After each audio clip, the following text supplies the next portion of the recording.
C word, and I'll be gone. The C word, hypercryptic. No. More like it's the C word. more like saltine. Oh. That'll do Confession. it. Okay, yeah, saltine confession. You're right. My bad, actually. I said confection. Oh, I see. I'm actually afraid to say it. I was about to say, like the... No. We're flirting so closely with the TOS. I don't like this. I enjoy eating my Cheez-It crackers. Yeah, that last word. I'm afraid of saying it just in case. Oh my god. Please. I too am worried about the health detriments of a saltine cracker. Oh, okay, so you can say it, right. You can say the word. Why? There is no problem with saying saltine cracker. Please, I'm shitting myself here. Oh wait, okay, I get it. It's not a good thing to be saying it. The Twitch bot is just like fucking hovering over the band. Guys, I got a little hot. I feel something breathing down my neck. Hey, Dust. Hey, Dust. That breath that you felt? That was me. Okay? Yo, Sam. Me. All right. I'm astral projecting into your room right now. Bro, you sounded like Nacho, Ignacio Varga. Ignacio Varga. No, Ignacio Varga from Better Call Saul. Sorry, Ignacio Vigar? When you're sitting there, your soul! Vigar! Sorry, I don't know if you heard it. When I said Saul and not soul. When you're sitting there in your nursing home and you're eating Jello out of a cup, you think of me. You take a pee, you sick fuck. God, he was so cool.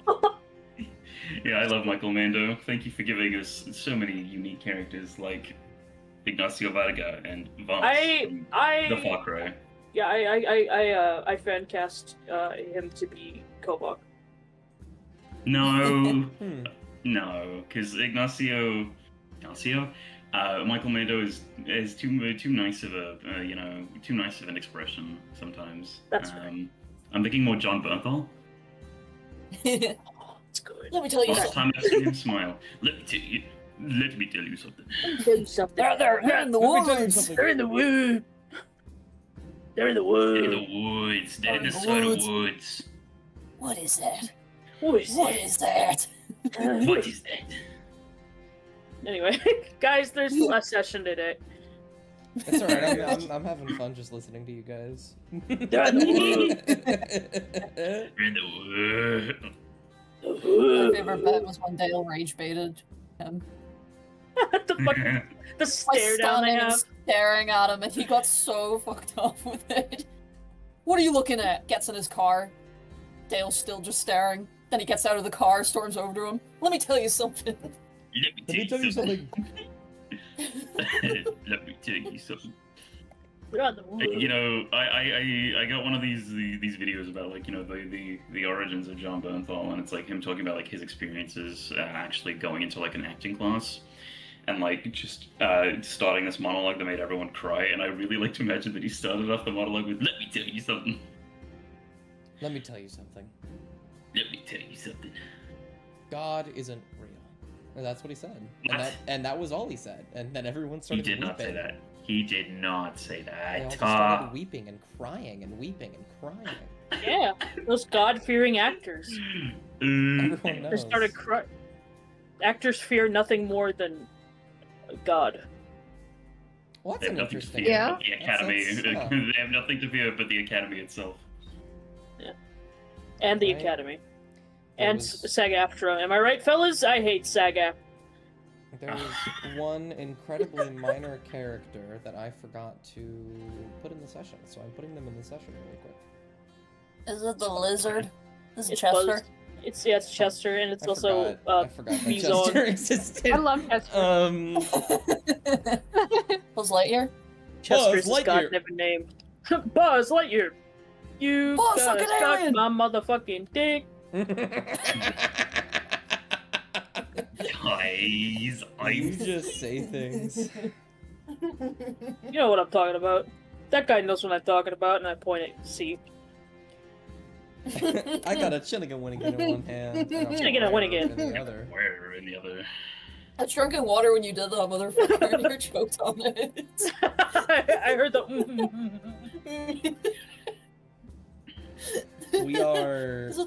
We are stupid. Yes. I haven't even moved off of the starting stream screen yet. There we go. Alright, let me take my fucking antidepressants. Yeah. Oh shit! I forgot to take mine. Take them. Okay, go. I take can't. the I need to eat something with them. I need to eat something with them. Antidepressants break. Everybody. You too. Eat something with You them. too, Ellie. Okay. You sounded so sad. I don't know. Actually, do you know what? Yeah, fuck it. I'll risk it. Give me a second. I need to go get It's- water.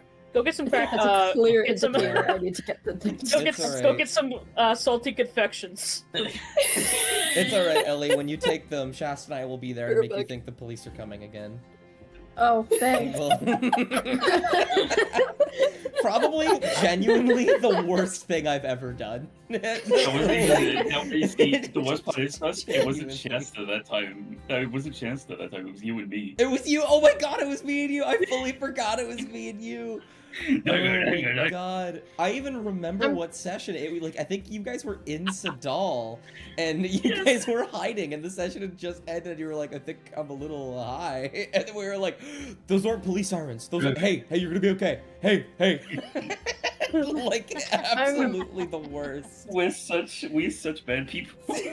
You know, I'm glad you guys can trauma bond over just making my life miserable. This is great. It's the worst It's reverse thing I've trauma ever done. bonding. It's just the worst thing I've ever done.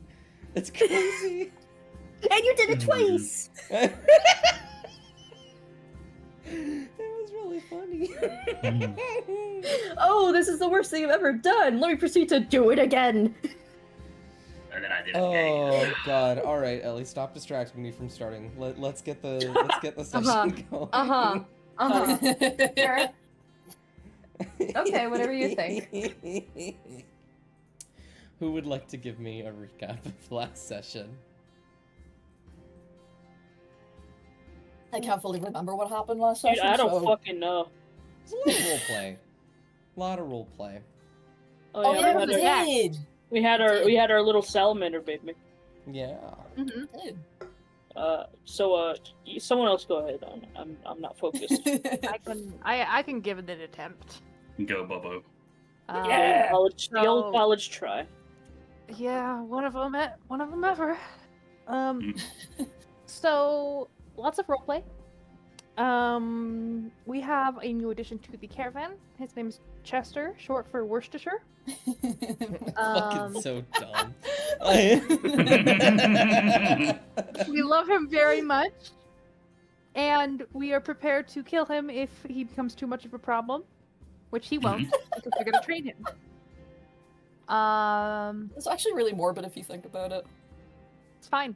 I'm gonna Fine. put you down because you're not really a thing. I Turn don't that. see where the problem comes from. I'm gonna turn Honestly. that caravan into a fucking horror movie. Anyways. I don't. Yeah. I don't. Because we have two people who don't sleep, so I really don't see where the concern is coming from, right? Anyway, so that happened. It was great. And then we had a mop draft from the gambler deck. I believe we got like 2-3 neutral. You ended up getting two. I believe. Did you draw a total of 4 cards? Yeah. You have to really like a lot. One of them was Yeah. a dud, or a couple of them were duds. Yeah. Slash, I could choose to negate them, so I did. Yeah. Yeah. And yeah. then the next person who draws from the deck gets a good one on top. I Yeah. guarantee Yes. one good one, yeah. Yeah. I'm excited for that because I know what the card is, and now I am fully prepared for it because I really, really like it. Oh, We did some a little bit of microdosing roleplay. There were no issues whatsoever. Right. Yeah, no issues at all. And then we also got into the town of Ylga near the end. Apparently there's a warband of orcs around, which is interesting, and surely will not affect us in any way, shape, or form, being in this town. And yeah, I think that was the big things. I will give you an inspiration. I will make one clarification about the orcs. The orc problem happened 40 years ago. It's just that it was so impactful on the town that people are still wary. I did miss that. Wow, okay. There you go. I also missed that. I thought it was a recent thing. That Wary. I I didn't call think it it was like racist. super recent, but it was like, yeah. Yeah, it was an incredibly long time ago, but They're giving Kovac the old side eye, bro. They're fucked up. yeah. Oh yeah. For sure.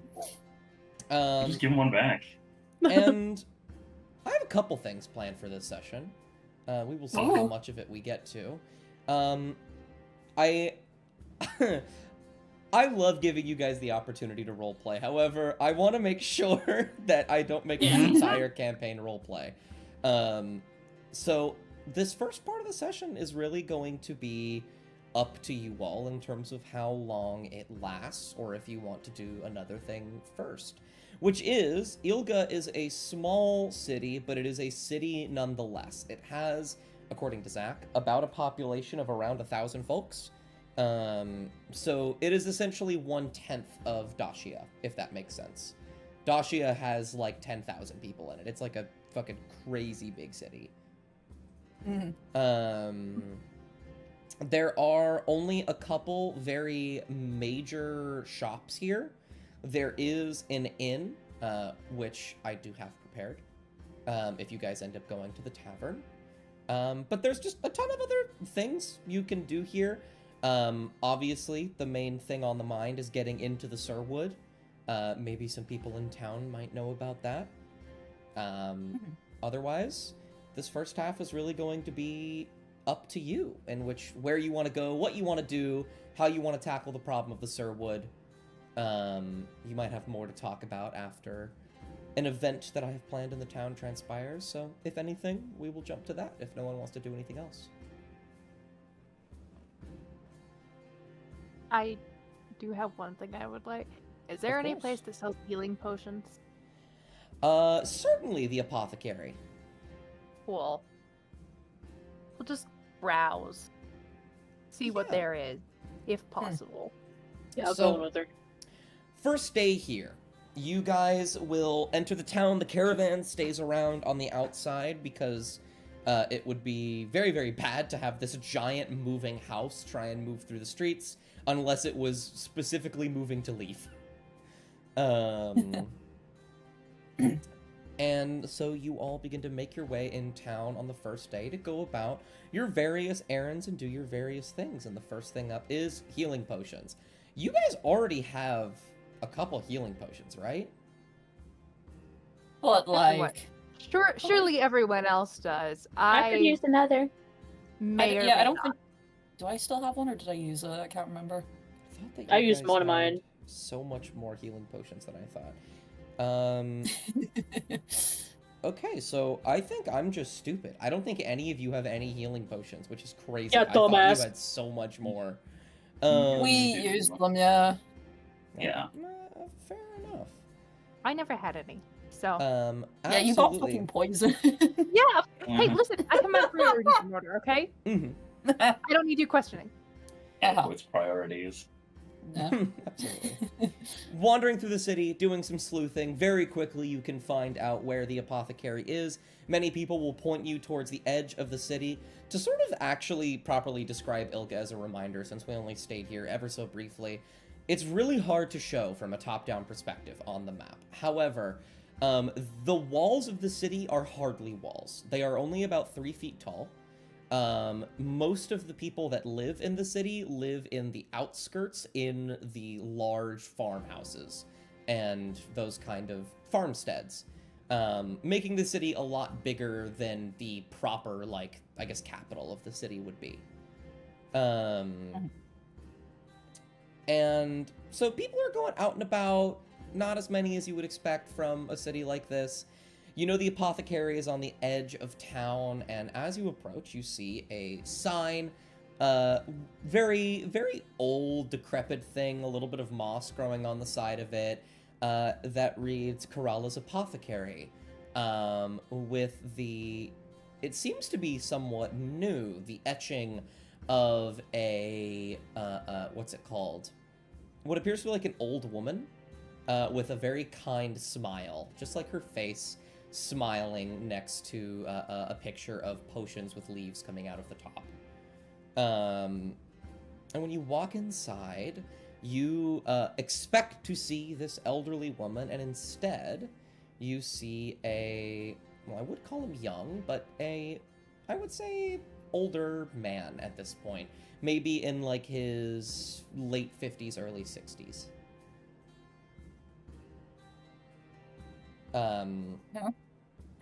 When you walk in, he will look to you and say, hello, come in.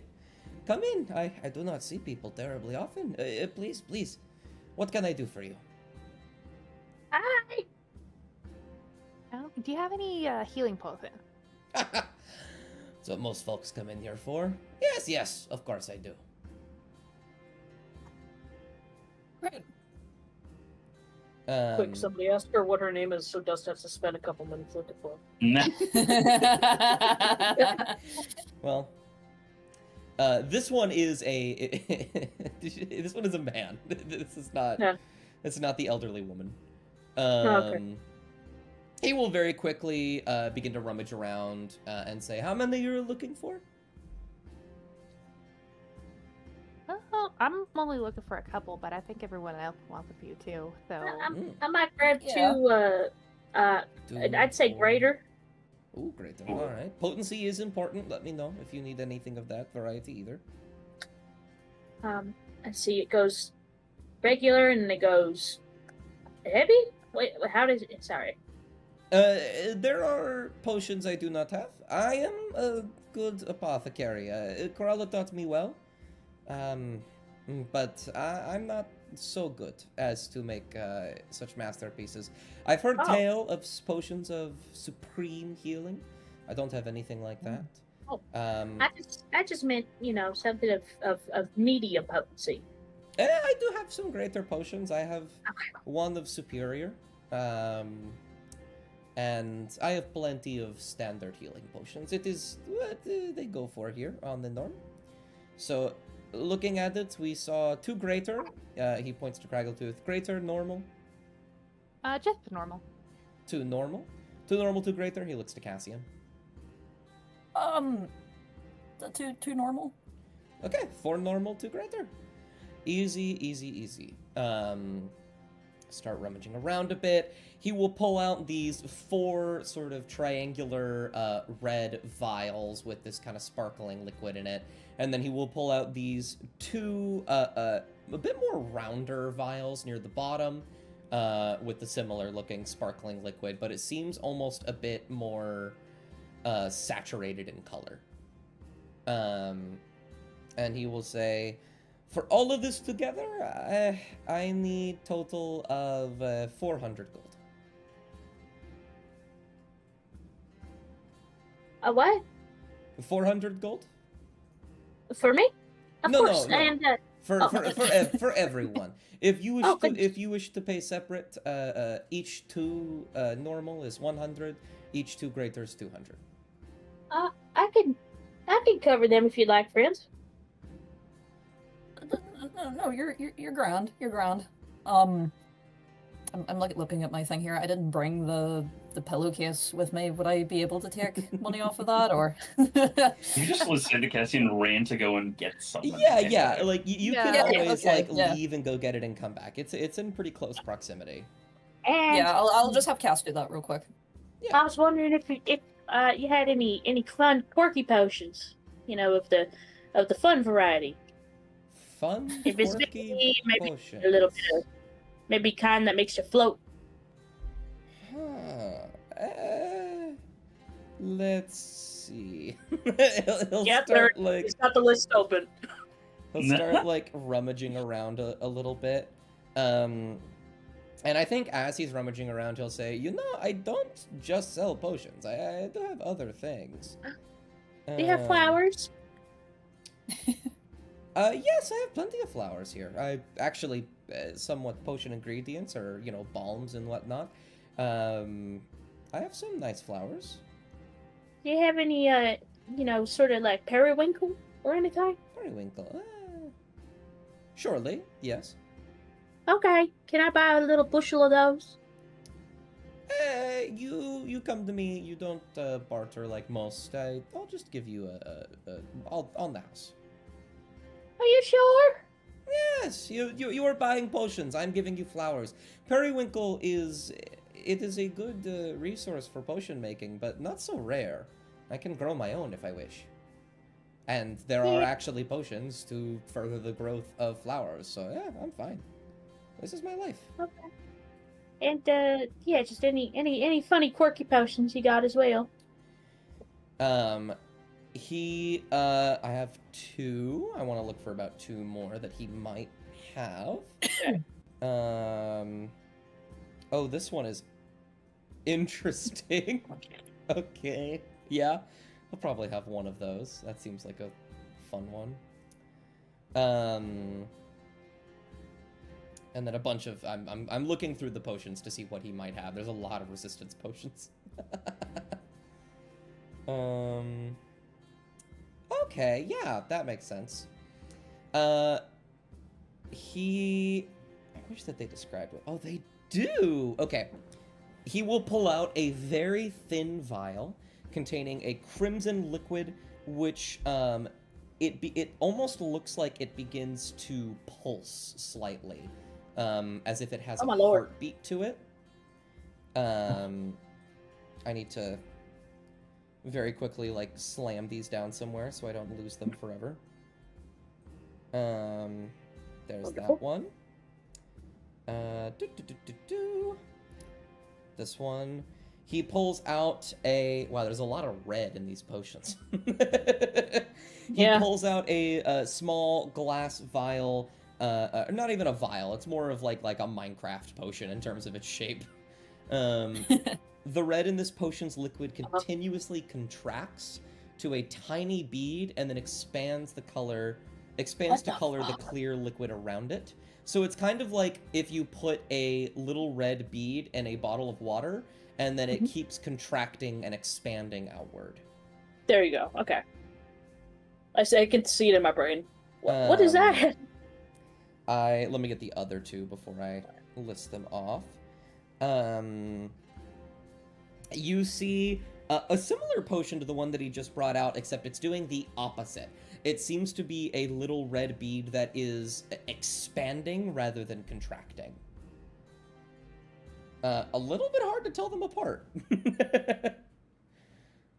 And then the last one he brings out is a very, very small vial in which you see it is an amber liquid, and there are several hard-to-see items just, like, moving about in the liquid.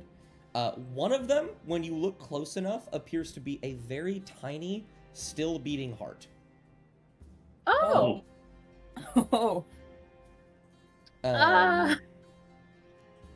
What the fuck? And let me... I accidentally got the wrong potion. There we go. I have all of them now. Size heart chat.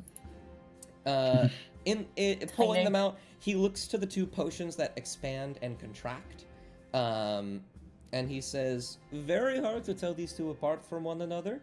If you're looking for something silly, I guess this could suit you. They do what the beat does. Make you smaller, make you bigger. Oh my god. Like permanently? Oh, no, I don't think so.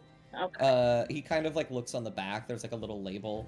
And he says, no, but considerably longer than other magics. How much for either? Both of them are 500 each. Oh my god. Potions are not cheap. I understand. I never got into the art of potion making. Maybe I will one day. However, I am interested. He will he will motion to the other two, the one that have something to do with like heartbeats and whatnot, and he will say, these two are one of a kind, things that I only have one of here, therefore very expensive. Bit of a history lesson. If it wasn't obvious, I did not always own this place. My teacher was a very kind, loving woman named Coralla. I don't know if you know much about the Civil War in Falana and Niceet and Maldor, but I ended up being enlisted in it. I had to leave.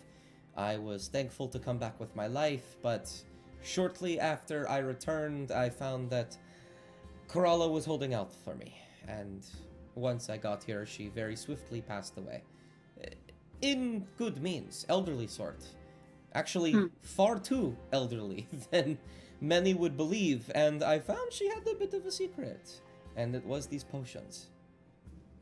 Seemed to keep her alive quite a bit longer than you would think.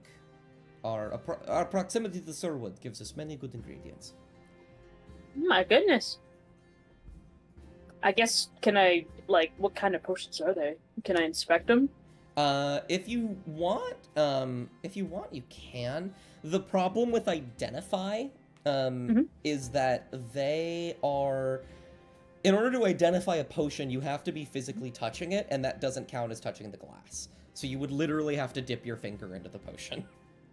You mind if I just stick my finger in here? Thank you. He'll kind of grimace. I'm joking. Okay, I'm joking. I don't.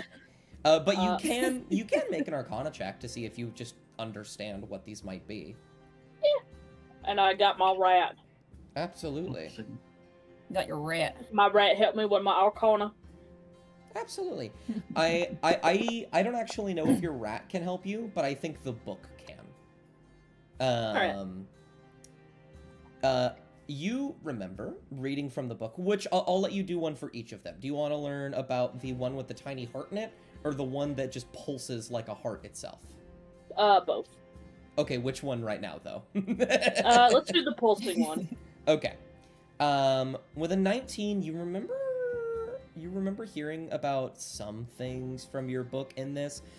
Something to allow Maldor to sort of not sleep and continue his work. This is a potion of vitality. When you drink this potion, it removes any exhaustion you are suffering and cures any disease or poison affecting you. For the next 24 hours, you regain the maximum number of hit points for any hit die you spend. That's it. Oh god, I fucking need that right now. Like, just in real life. Sounds so based. And how much did you say for that one? He didn't yet. He just said it was going to be expensive. $2 million. I am curious as to the price of it, like the exact numerage. He's gonna rub the back of his neck, and say, potions are incredibly hard to make, especially ones such as these. You all are kind. I don't want it to seem like I am, what's the word? Gouging you of your money. Mm-hmm. Potions like these on a standard cost can go up to, this is not the price, can go up to 50,000 gold. These things are incredibly rare. On the minimum market price, they go for 5,000. That being said, I live in a small town. People come and go. Market prices are not exactly the best, and Dacia has been trying to poke its little fingers into anything magical, and that does include potions. Mm-hmm. I do need to sell my stock eventually, so I am having somewhat of a discount. I would be willing to part for either of these for 2,500 each. Oh goodness. I might have to pass on the vitality one, just because I hate to hinder your business there, but I just don't have a whole heck of a lot of money. I understand. I mean, if potions were easy to make, everybody would, you know? But, you know. How about these two, 500 each, for the potion of giant size, and the other one? Mm-hmm. It was, so those ones are literally, I'll just tell you what they're called, because they're very simple spells. It is Potion of Diminution and Potion of Growth. Cool. Diminution. Diminution is small. Yeah, so diminutive. They're both just opposites. Uh-huh. Yeah. Okay. Well, I already have a spell that can kind of do that, but... How do they compare? I guess it's concentration would help, yeah. Concentration. Sorry, can you ask the question again? I want to make sure I understand. I have, what's it called? What's the spell? Polymorph? No, I have, enlarge/reduce. Yes. Oh. But basically it would be that I wouldn't have to concentrate on it, and, True. What else? Make an Arcana If check for me. Okay. Can you use the book to help? Yes. I'll use it on... No, oh. actually, this is not a Damn it. situation in which the book can help. Here's a great idea, right? Yeah. We give Josiah one of the beans in his drink or something, and then we give him the reduce. Oh Crazy my shit. god. You Instant could. explode. I like this idea. That's oh my fucking god. No issues with this idea. But yeah, okay.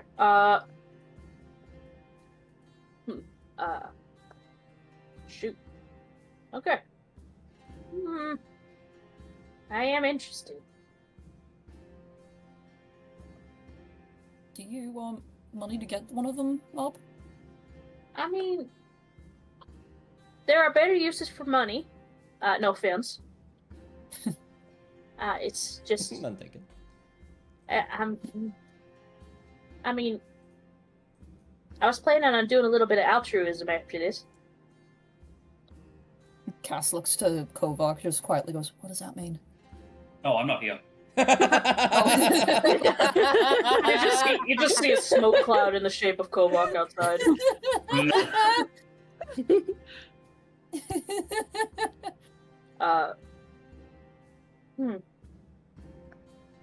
Well, we always do come across something whenever we least expect it.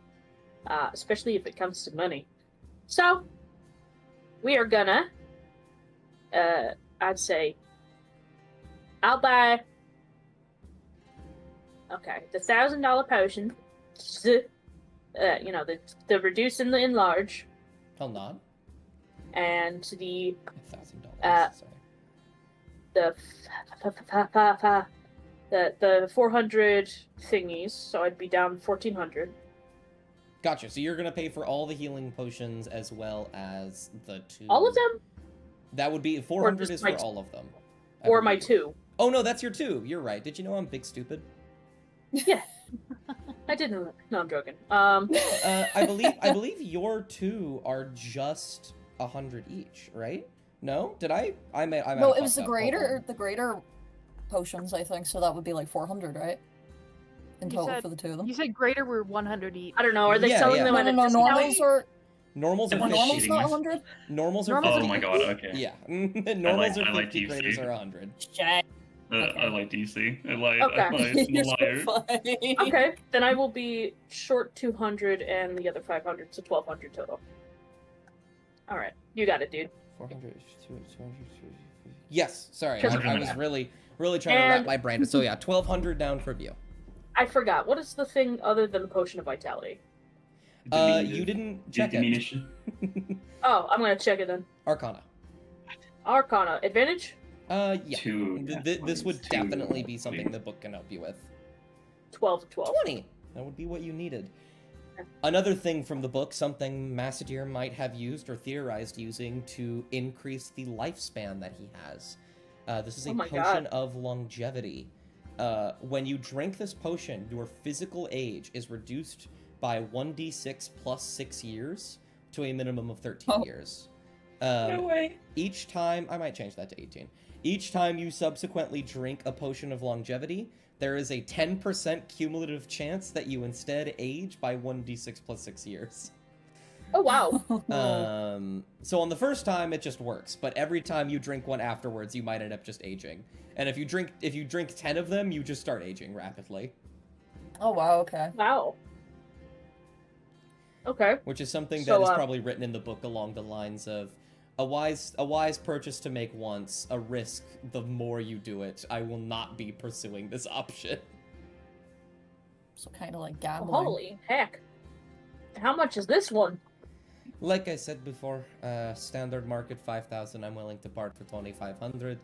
I don't think I'm really in the business of living forever. Do we need something that makes us younger? I don't think so. Not necessarily, no. There haven't been any age-based mechanics, so I think we're okay. We're just young enough, guys. No, and then Dustin's like, yeah, so if you're old enough to, have a really, really good 401k, please roll a 1d100. Then I'd be worried, but we've never mentioned that. Mop will look at it a little bit longingly. Mechanics in here. No. Mop will look at it a little bit longingly. And we'll just kind of say, well, who wouldn't want to, get some of the elbow grease back in their arms? I just realized some of the implications. That's actually so fucking sad for Mom. That's so sad. Poor Mr. Television. Ow. Stop.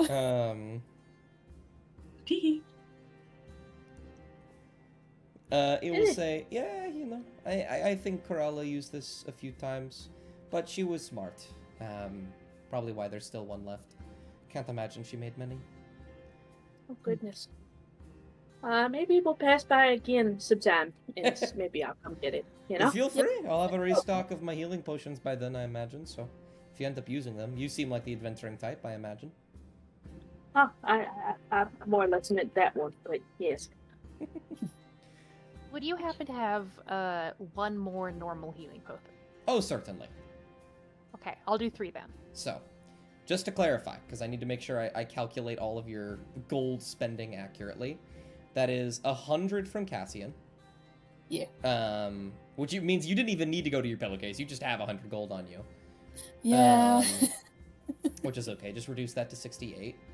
Yeah. That's 150 from Craggletooth, which would put you at 130 in your gold. Correct?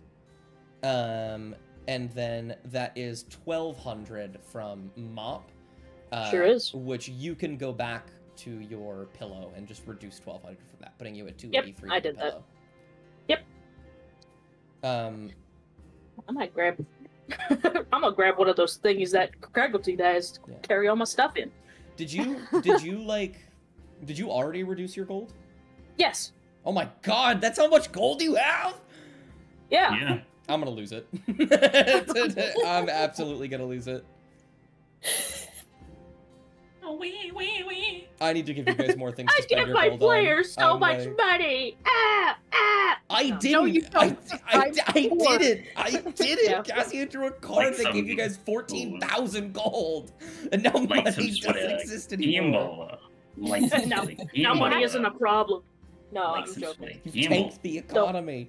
Did you already reduce yours, Cassian, or no? I did. Yes. Okay, wonderful. He says with gritted teeth. Wonderful. Wonderful. Fucking great.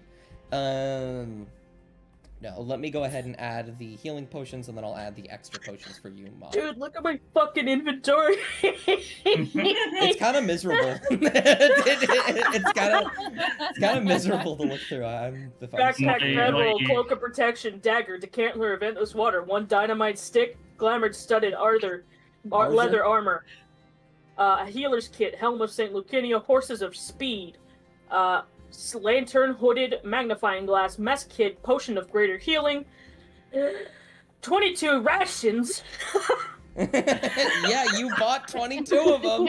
That is something that you did. Bro, Because- storing ring, the Archon's analog, tinderbox, and a torch. 10 torches!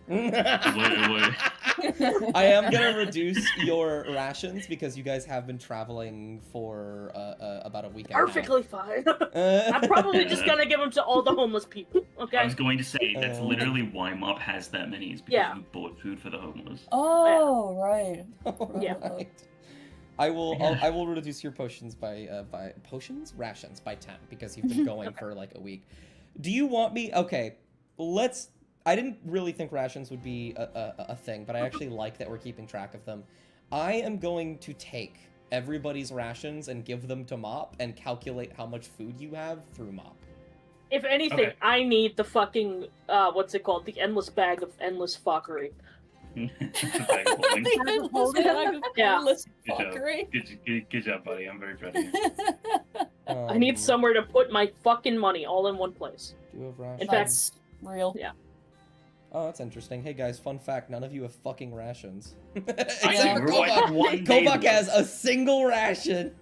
Yeah, because guess what? Some fucking idiot decided to separate himself from the fucking party, alright? Listen, all I'm saying is Crackle has moss in her pockets, and you have said, yeah, that's totally fine. So I just You're fucking freak. love the idea that none of you have rations except for Mop. Kovak walks up to Mop and just hands her a bag of hardtack, and is like, "Here you go." Wait, it somehow gives Mop encumbrance. That's how fucking dog shit it is. No, I like to think that the rations that he has remaining are probably just like assorted like nuts and dried fruit. Yeah, nuts. absolutely. You definitely. So I've never had to use this mechanic at all because it never really comes up. Mop, you are getting scarily close to becoming encumbered. Actually, I need a new bag, guys. Mop yeah. is like near to the ground. She's sweating. She's like holding it barely. And I'd like to mention, Crackletooth, do you have a bag of holding? I have the pocket of holding, yeah. You have the pocket of holding. Okay, if you didn't have that, you would be 60 pounds over encumbered. And I want to mention... I would be 55 over encumbered. Oh no, I'm sorry for rounding up. I want to mention that 144 of those 160 pounds that you're carrying is 60 square feet of caltrops. Yeah. Do you have a point?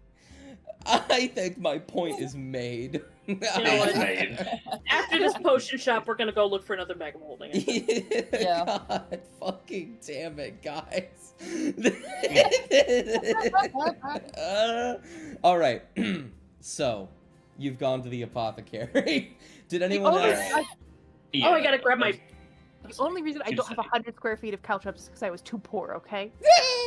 The only reason! What was that fucking noise? What? What was that? It's a All fucking these- wee! Oh my god.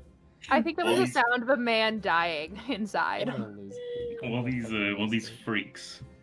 All these What freaks are for you the talking? apothecary. I want Kovak to have gone with Phelan to the Herald's Smithy. Oh, absolutely. So you're gonna walk in with a wolf?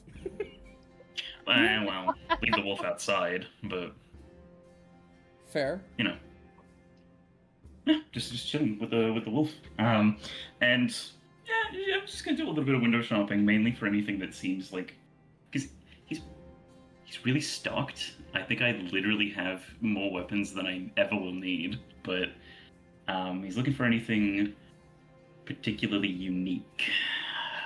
Sure. And I steeple my fingers together. Absolutely. You can walk in.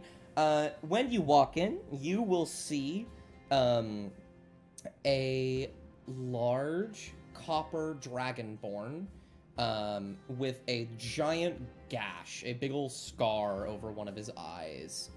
Classic. Hammering away at a forge.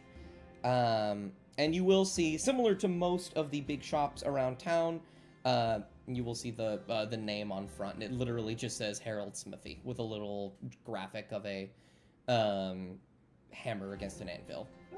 Very nice.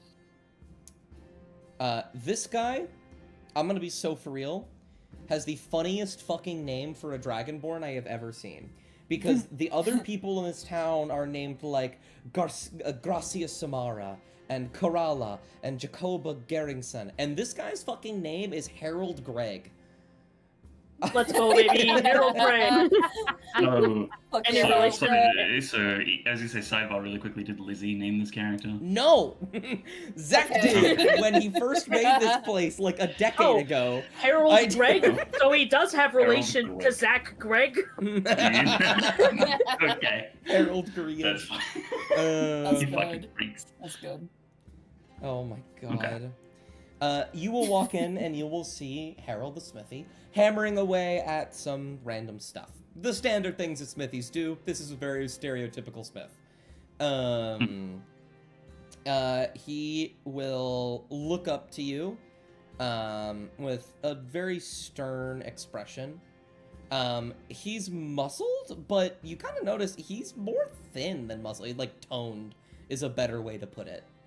And he will say, "Oh, hello there. YOLO. You are a strange face to see here. I do not. I'm slipping into the Russian from earlier. Well, hold on. I need to find it. Oh no, there I am. No. A strange sort to see here, but you're welcome as anyone else. What brings you? He'll pause and he'll look at you for a moment and squint his eye and say, You're friends with the Garishes." Motions to the shield on your back.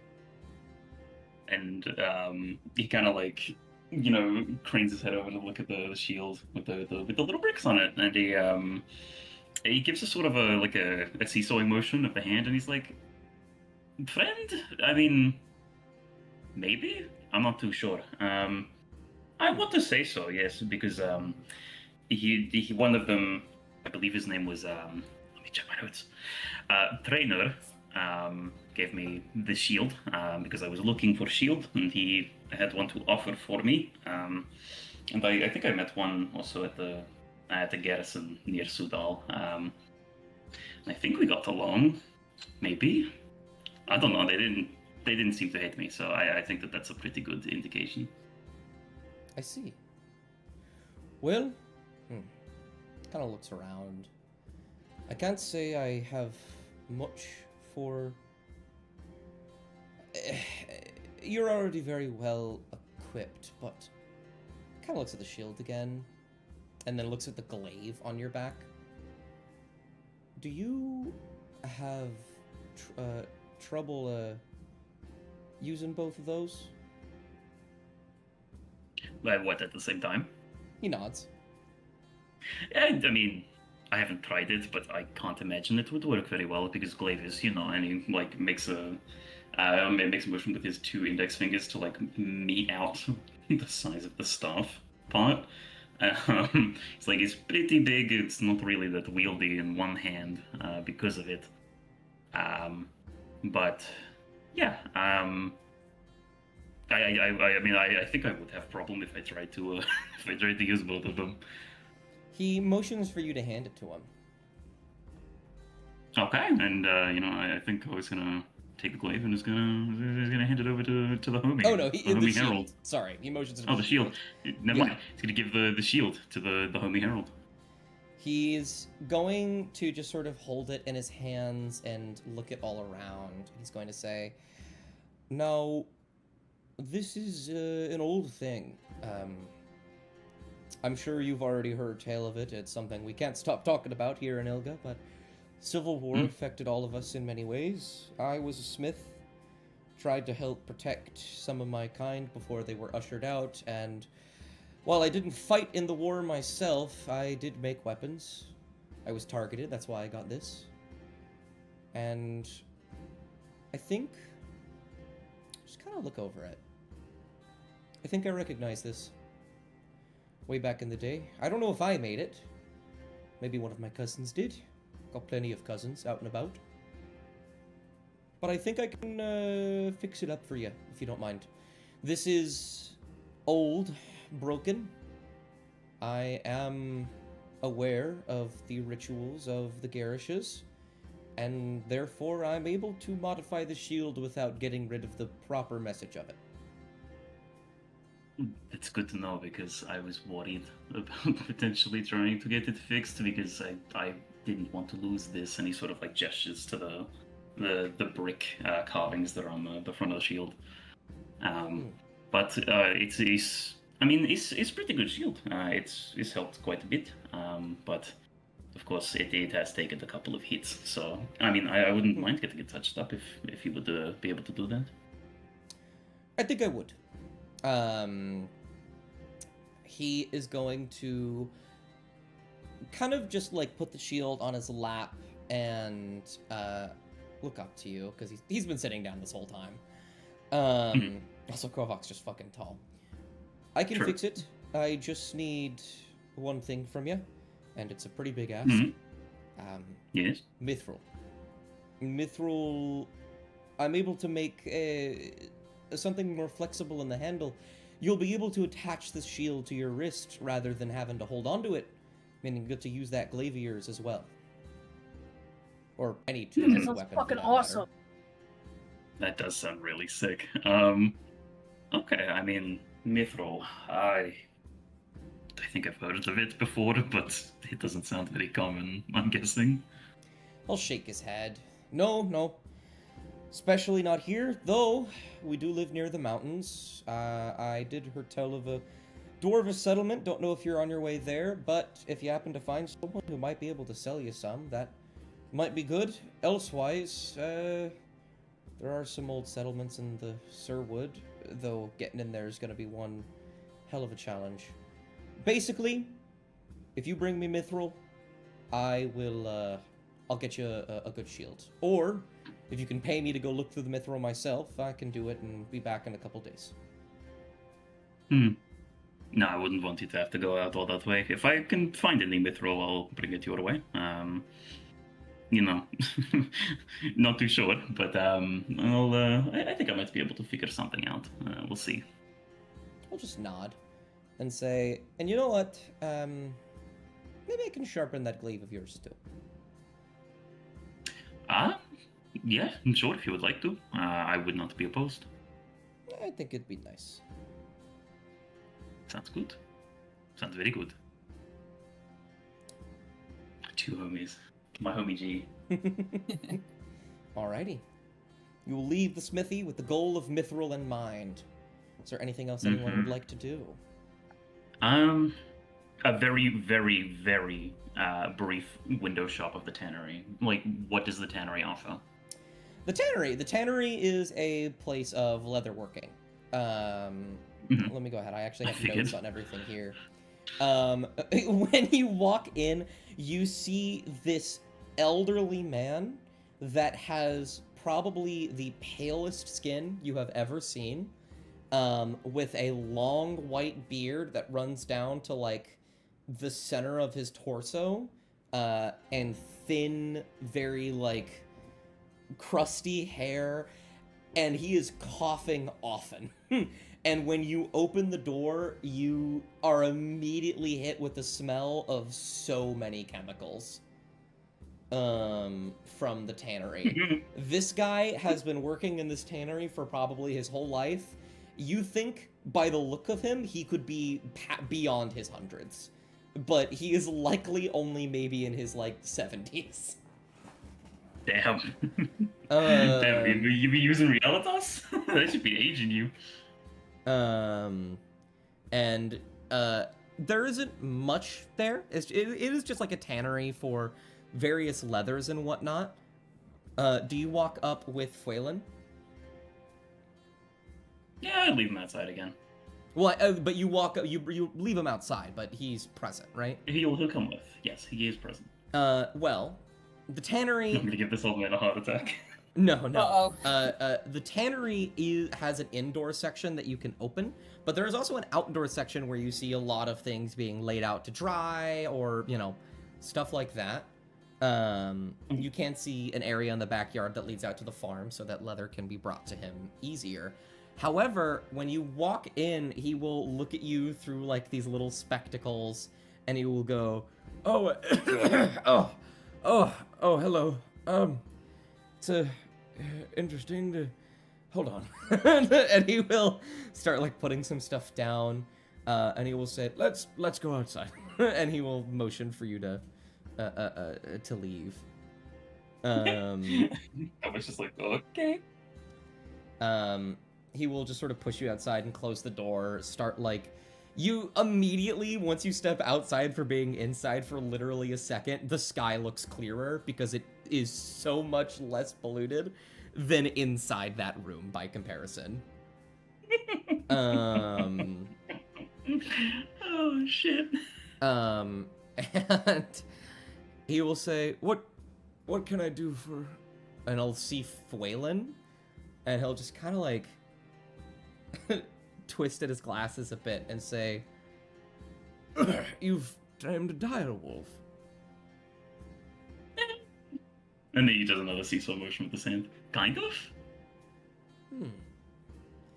He's not the problem, but he's here. Interesting. I've always wanted a dire wolf to, I guess model in some ways, test some things. He'll kind of just like look at Phelan. He'll start to walk closer to Phelan. Phelan kind of looks around like, what the fuck is happening? It's just like, it's okay, buddy. Don't worry about it. He might seem a little funny, but I don't think he's going to hurt anyone telepathically. Mm-hmm. His ears just kind of go backwards, but he's just kind of just like eyeing the guy as he's looking him over, and you see he reaches into his pocket and pulls out like a measurement rope. I don't know what it's called. It's like just measuring tape. Measuring tape? Thank you so much. Yeah, measuring tape. He starts looking over Phelan and says, many cuts and bruises on this one. You must get into scuffles quite often. Do you think... quite a strong fellow. Metal armor might cut into him and impair some movement, but leather armor... Are you considering perhaps buying a bit of protection for this big old fellow? I mean, I wasn't really thinking about it, but now I am. That doesn't sound like a bad idea. Oh, still a good businessman, even in these older years. He's so funny. I like this guy. Oh, okay. Is that something that you just have on hand? You make armor for a dog? Heavens no. But I can, given a couple days, I can scrounge something together, maybe a week. It would be complicated, custom made, but leather is an easy material to work with. A week? I'm not even gonna be here for a week. I mean, there is always the likelihood that we leave the Cirwood and we're back in Ylga immediately afterwards, but would that be a week? Would that be more? I don't know. He's gonna sort of scratch his chin. I mean, a week. No, that makes sense, but I mean, I'm not too sure if I'll be here in a week. I've got a few places that I've got to get going. I understand. Wouldn't want to place, custom order and then potentially not come by to pick it up, That is true. If you did, I would just ask you pay up front, and then I would just have it ready if you ever came back. How much would you ask for it up front? Well, a standard leather armor for a average-sized person such as yourself. Kind of narrows his eyes, moves his glasses, a little bit smaller. Studded leather would be about 50 gold, 45. But for an animal, let alone a large one like this, it's a bit more complicated. Yeah, I can do that. Yes, Very well. I'm able to do that. Yeah, absolutely. Very well, then. That'll do fine. Do you have it on your person? I've got these 100 gold pieces, and then I have 5 of these, and he holds up platinum pieces. He will see the platinum and go, oh, hot dog, I haven't seen that in ages. Yeah, sure, come on in. And he will sort of hold out his hand for the gold and the platinum. Yeah, I mean, I'll hand it over. Smiley face. Absolutely. You will Make give my him adjustments. 100 gold and 5 platinum. He will put that away, and he will say, well, I'll have it ready as soon as I can. Go ahead and stop by, and it should be ready. I would say minimum, give me about 5 days. But anytime after that, come on by to see if it's ready.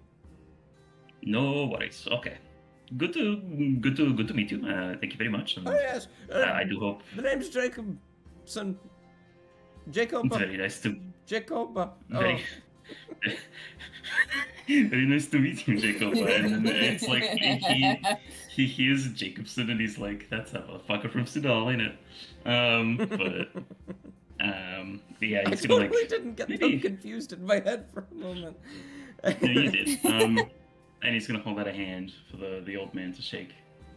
He goes out to shake your hand, and you have to make sure that you do not crush it. Well, yeah. Even he's gonna be very careful. Even just by like standard holding it, this feels like you. I don't even know how to describe this. This feels like if you broke a glass, you put it together without glue. Like you are trying to hold this hand in a way that it does not shatter by simply touching it. Mm-hmm. Oh, that's so fucking funny. No, he's gonna be so careful. And yes, with that, I don't have anything else. Smiley face. Gotcha. Amaya, do you have anything specifically you'd like to do? I want Amaya to go to, what's the name? Dahlia's Weavery. I had to go to therapy. We can't have everything we want. You will walk up to the Weavery. There just appears to be, similar to everything else, Dahlia's Weavery written on letters and a board out front, with a little depiction of needle and thread and twine, a little spool next to it. And then when you go to walk in, you will see someone leave in a huff, and they will turn to you and just be like, I hope you know what you're doing. Absolutely wonderful people person that one is, and we'll just storm off. Oh wow. I'm so invested. Yeah. Maya's just standing there. She just got here and seeing this whole kind of scuffle, she's just like, oh, did I come at a bad time? As they start walking away, they'll turn around and start walking backwards and be like, any time is a bad time for her, and then just start to walk away. So was that the tailor, or are you the tailor? Because I was asking about this place. You will hear a little bell ring as the door to the weavery opens, and you will see a elderly woman wearing very fine, elegant clothing, the most elegant you've seen in the city so far, with a very stern, almost like deadpan expression, and she'll say, I am the Weaver. They are just distracting. I hope you're not the same. Have you come seeking my talents? I have, and I can certainly tell you that I probably will not walk off like whatever just happened there. Could you perhaps mend something for me? She looks you up and down and says, that outfit of yours? Yes, please. Yes, absolutely. You have enough gold? Should only be Very elegant clothing. Are there any modifications you wish to make? Don't really know. Just... I've been traveling around quite a bit. Is there, Are you able to refine it so that it just doesn't tear as easily, or... Is there anything you could do to this, or... Just kind of tap her chin, and just say, well, hard to make a kind of outfit like that, especially one as elegant as this. If you're looking for something that doesn't tear, you should just wear a coat. Though, I don't really think a coat would suit you very well. I can make some inseams. I can try and do some hatching near the more fragile edges, though it's going to take some time and effort, certainly a bit of an upcharge. What I'm more concerned about, and she'll just sort of like grab at one of the edges of like your sleeves, where one of those now like sort of dulled and torn golden chains rests, and says, is the material. If you're looking for something exactly like you had before, I'm not sure I can provide without a serious upcharge. Colored thread like that doesn't come very often. I often see it in places like Dacia, sometimes Niceet, and I don't get a lot of things from them these days. Have there been no exports of material from Dacia? She'll kind of can understand that. Shake her head and say, too far away, opposite side of the continent, but sometimes they get exports to Niceet, and the Niceet will export them to me. I have someone that comes to and fro, but they've been out and about recently. I see. So then, how much would this cost altogether? What were you gonna say? I want to try... Oh, yeah.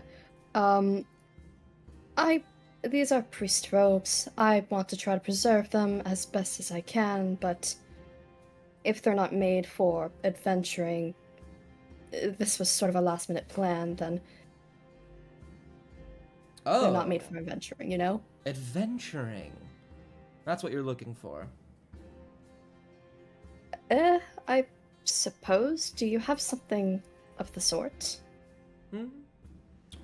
Well... I can make do. It is going to cost you, but I think I can find something.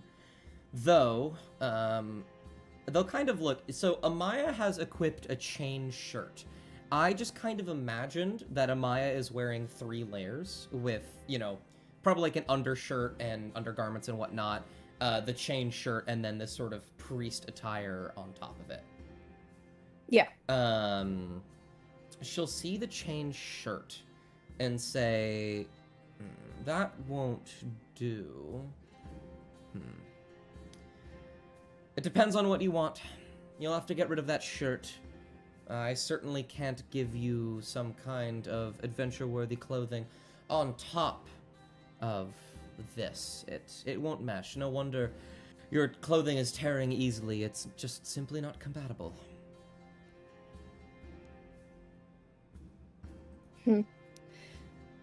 And then you'd make something in lieu that helped defend me as much, correct? I can find something close, maybe something give you something a bit extra, but different. Clothing will never protect you as much as armor will, but I'm sure I can find something. Oh, thank God, because I can understand armor and robes don't exactly go all too well. Believe me, some people in Dacia try, but simply do their best. Indeed. If you're able to make something compatible, or if you're able to just try to mend these as much as you can, that would be great. Alright, well. I believe I have 2 prizes for you then. Sorry, while I look to see if I can... I have a very specific armor in mind, but I need to find it first, because I've only seen it, like, a few times.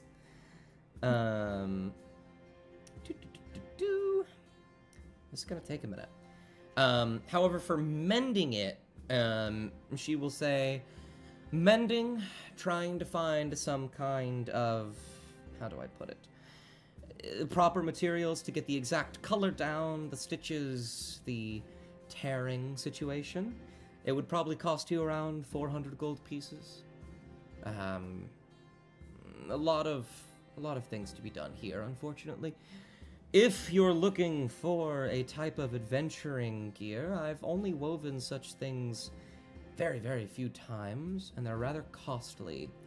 I would say... I should kind of pause, look at you up and down. Typically, I would say 1,500.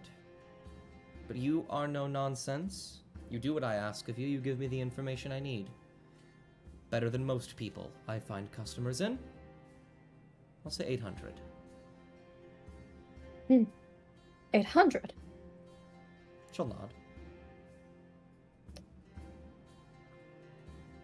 Alright, how long would that take you?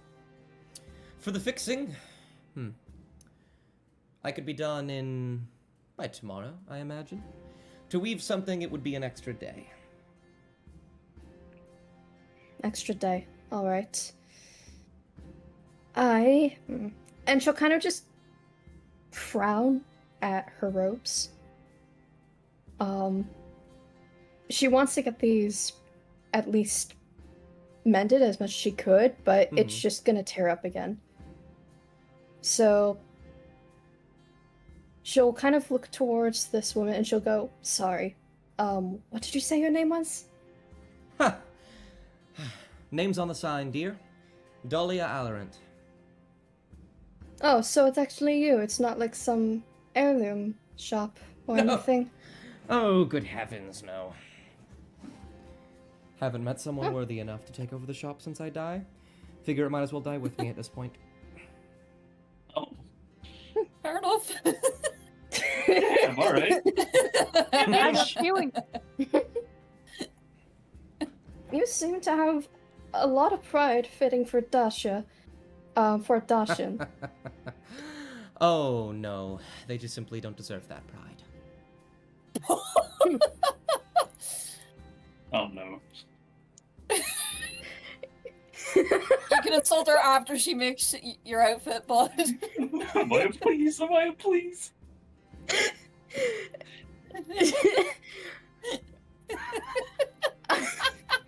She'll go, alright. I certainly hope you're talking about the nobles there. I'm more talking about their seamstresses and their seamsters. Miserable little things. Seen them once before. Some of them have some semblance of talent, but nothing compared to I. Amaya slimly holstering the gun in her pants. Where's the gun, Craigletooth? Where's the gun? There's a patriot at the tailor shop. I'm on my way. Oh, what the hell? Very well. Then the 800 will do. Very well. She will hold out her hand for the gold. Here. Amaya will hand it over. Can I adjust from the pillowcase, or... Sure, I you think can it's on just... me. You can go get it really quick and come back. Yeah, I think that's what Amaya will do. She'll just go to, she'll pay with what she has right now, and then she'll be like, I'm gonna go get from, my reservoirs. And then you'll see her run to the caravan, and then run back and pay the rest. Absolutely. Let me... And I just removed it. Absolutely. I will need to, find an item for this. There are bits, but...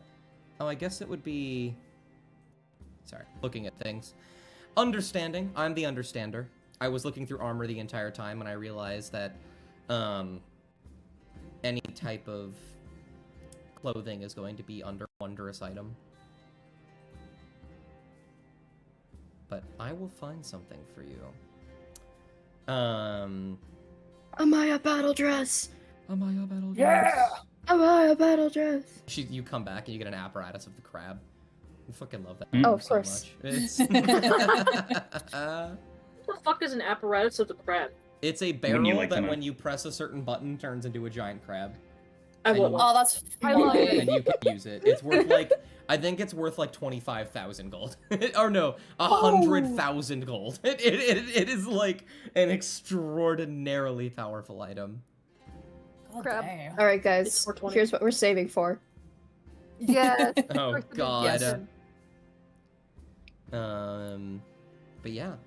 Anything else any of you would like to do for today? I'm gonna see if I can get a bag of holding, actually. Bag of holding. There aren't any magic shops here, unfortunately. Okay. But there is the tavern. Plenty of crazy people in the tavern that may or may not be coming in with something. But you know, Yeah. that would definitely be more of like a gamble, I want to say, and Oh, you don't really know if anything's gonna be there. that sounds hard. Well, I'll go out and give some money to homeless people. Absolutely. How much do you give? I'd say like 5 gold each. Just depending on how many people you decide there are. Give me a number. 2 million. Just give me a number, and I'll just divide it by 5. How many people you see? You determine how many homeless people are in this city right now. 10. 10. Very well. 50. I almost said 100. 50 gold. Go ahead and roll me. Let's say 2d8 and give me the higher 8. 2d8. 8 and another 8. Fuck. Wow, that is unfortunate. Get 2 concordance. Yay! For a brief moment after you give the final person some money and they give you a final thank you, out of the corner of your eye, you think you see a figure with a beard wearing this sort of white cloak and bandages over his eyes, lifting up one of the bandages and winking at you. Oh, it's him. It's that guy. And as It's, some people begin to move about through the city, and they block your vision, he is no longer there. Chains! Chains! Or choins. Is it chains or choins? It would. I believe it has changed. Jesus Christ, I just fucking died. It's Jesus. Yeah. It's Jesus! Jesus. Holy shit. You raise me up! Jesus So Christ. I And then can stand on mountains. and then the campaign becomes a rendition of Jesus Christ Superstar. Yeah, we fucking get Catholicism and Elvinter. That's fucking crazy. I'm not doing that. That's so funny. All right. So, it seems like the only lead you have to potentially getting a bag of holding would be the tavern, which is if you go to the tavern, I'm going to put all of you in the tavern. Let's Yeah. go to the tavern. Does Yeah, let's go anybody to the have any objections to going to the tavern? No, it's our rendezvous point. Yeah. Absolutely. The day will begin to come to an end, and you all will make your way into the tavern. There will be a brief conversation had with a scribe beforehand about you guys should probably stay in the city rather than in the caravan, though it's still there if you need it. And just because there are many things going on, and being close to them rather than having to make the trek every single day might be better for you. And so I will put you... Oh, I need to understand. I need to understand that it's just a name. I will put you inside I'll put you inside the kick and cripple. I was gonna say the ghost. Oh, fucking Christ. Oh wow. Big old tavern. Oh, that's like a popular tavern. Oh right, I The forget kick and Crackletooth cripple, could see baby. it because I put Crackletooth on here earlier when I was making the maps for this session. I mean, I don't see it. Oh, I can see all the I see tokens. nothing. I just see the tokens. That's it. Yeah. It is going there are to. many. It will load in a moment. This is There we go. a big old map. There he fucking is, that motherfucker. It's the guy. There's the guy. Where the fuck? The guy. Where the hell did I'm gonna break Kovak it. and Mop go? Why are they not in my combat tracker? Oh, well, there's Mop. I found Mop. There's Kovak. It's There's the guy. because I've taken a vow of not killing people. Yeah, apparently. You have? Oh, it loaded. Me when I lie. Me when I Oh, lie. this Me is when I nice. lie. Me when I lie. Me when I lie. Me. There goes my Me when my I buddy in lie. crime. Me when I lie. I'm gonna go piss real quick, so I'll be back. Absolutely. For a You moment, I thought he meant in-game. guys Oh, will. there's two motherfuckers. Oh right, I actually need to change up the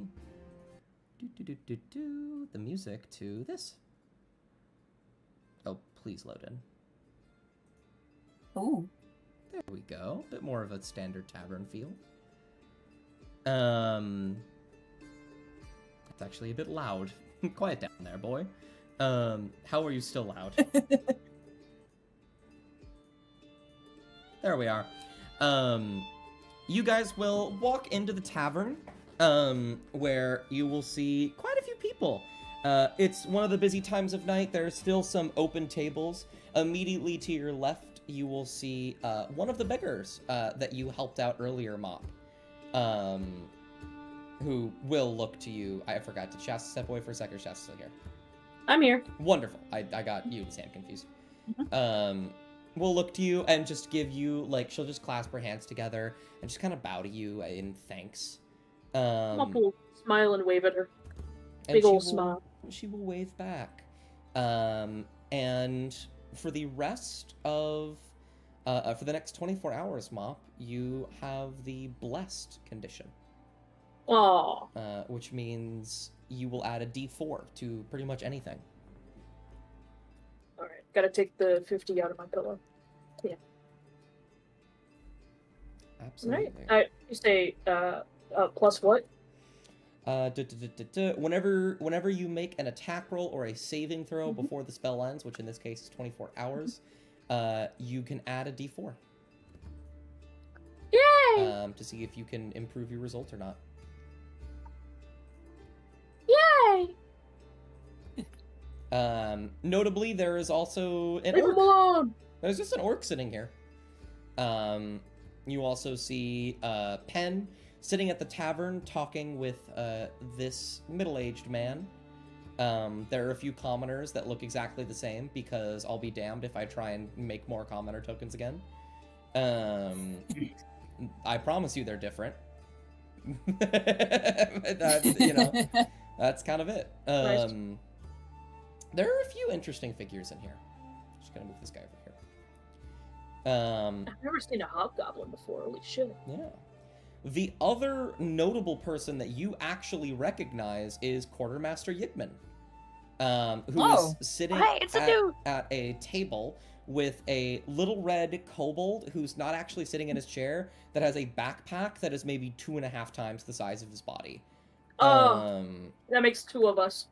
And he is just like pulling out little trinkets, setting them on the table and being like, "Oh, these ones are the magical snippers of facial technology. You're going to love them. They are a pair of scissors."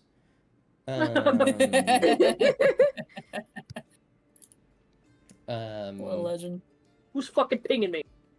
So yeah, It's me, I'm sorry. I leave the tavern for you to explore. You are unlocked. Have fun. You do you. I'll bounce between you as we go. You don't have to stick I'm together. going to pen. But I'm gonna give this guy a nod before I go past. Oh, the orc? Yeah. He'll just raise a glass to you and just respond Yes. back. He seems to be on the older end of things, but he seems happy and incredibly docile. Good for him. I'm very happy for him. He's doing great. You will walk up and you will hear the tail end of a conversation where the bartender will say, "Oh, are you sure? You really don't have to go and do all that. And Pen will say, no, no, by all means, I'm here to, and he will turn to see you and say, Kovac, oh, and all of you, if it isn't my favorite little adventuring party, don't tell the other adventuring parties I said that. Cass smiles. I bet you say that to all your adventuring parties. You're saying other adventuring parties? I was gonna say, Kovac's you're cheating on us? Hard to not when I own so many taverns. He rolls his eyes. It is good to see you alive and well. How are you all doing, my dear friends? Welcome to the tavern, the Kicking Cripple.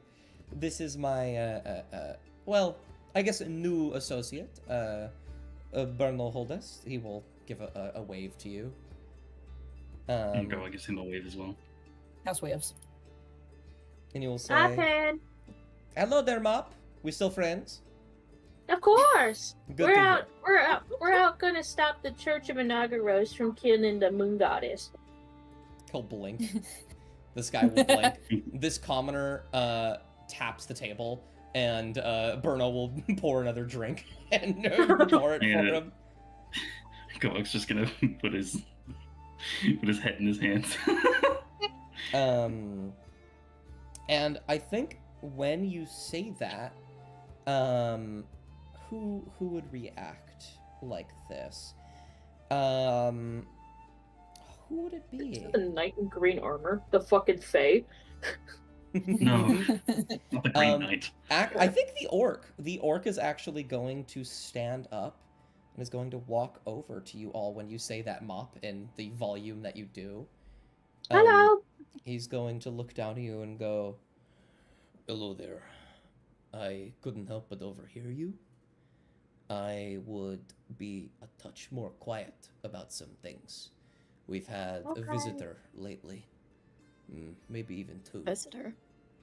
Was it a gal in her night? A gal with goggles on her head? Did not see a gal. Did see a knight. Well, I've seen multiple knights. Maybe a dozen or so by now. Though one of them looked different from the rest. They don't seem to interact much with each other. I would keep an eye out. Okay, thank you, mister. I'll pull up a chair here. A question for you. Yes? How long ago was this you saw these knights again? Got here at different times. Maybe about a week or so.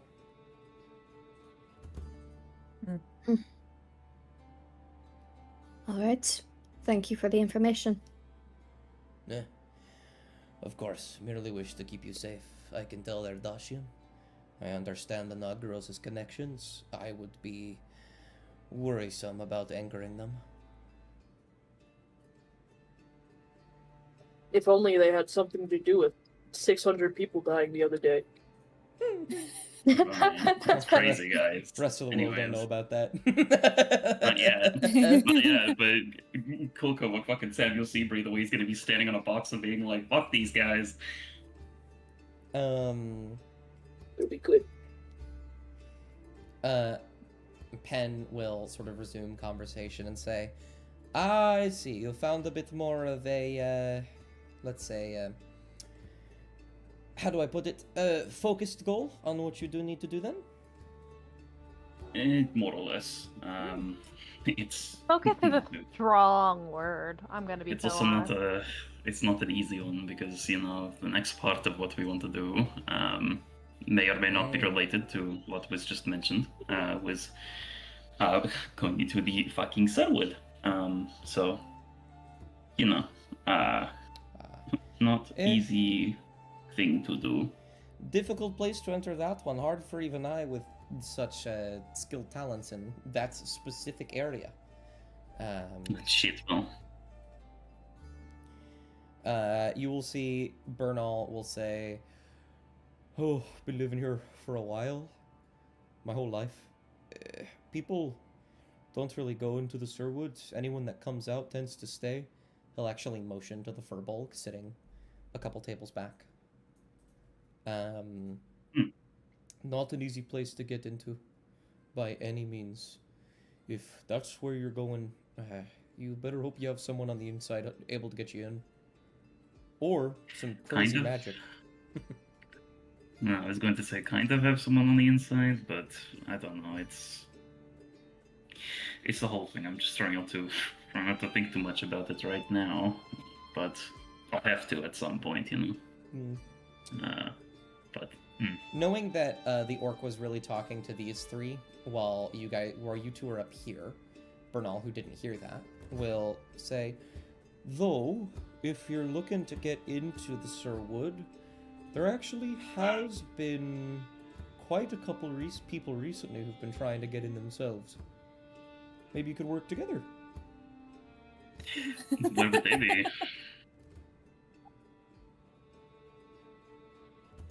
They wouldn't happen to be here, would they? Or not many in the tavern, maybe one or two. However, I've seen them around. I've had a couple people come in and chat to one another about it. I know that there is... I'll kind of scratch his head.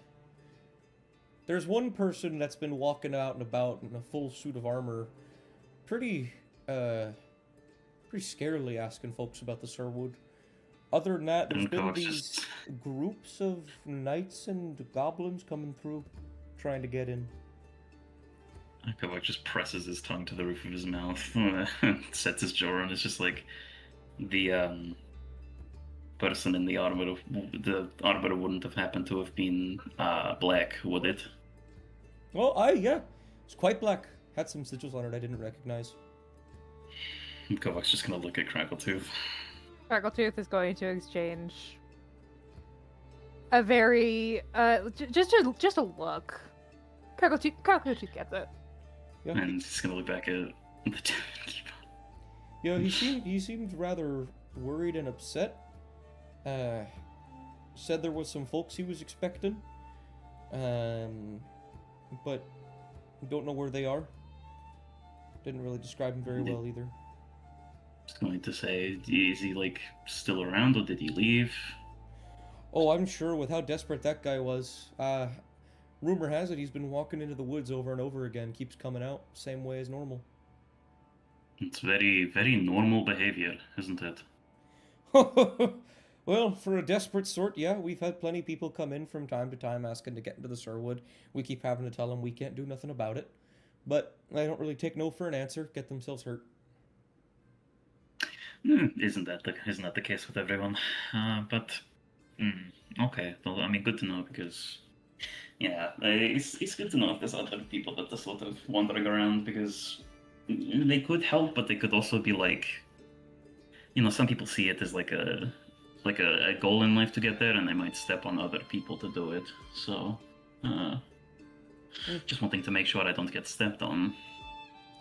Fair. I don't think most people could step on you. You're a little taller. Metaphorically speaking. Metaphorically speaking. I'm purposefully misunderstanding you because it's funny. Okay. Alright, well. That's what we're anyways. with. By the way, while folks are talking, feel free to wander about. You guys are not locked into place here at all. You talk to anyone you'd like, anything that gauges interest. But yeah, Bernal will nod and say, true, I guess. Well, if you want to search him out, that black armored figure tends to just walk about town during the day. You might be able to find him walking the streets tomorrow. Oh, would I ever?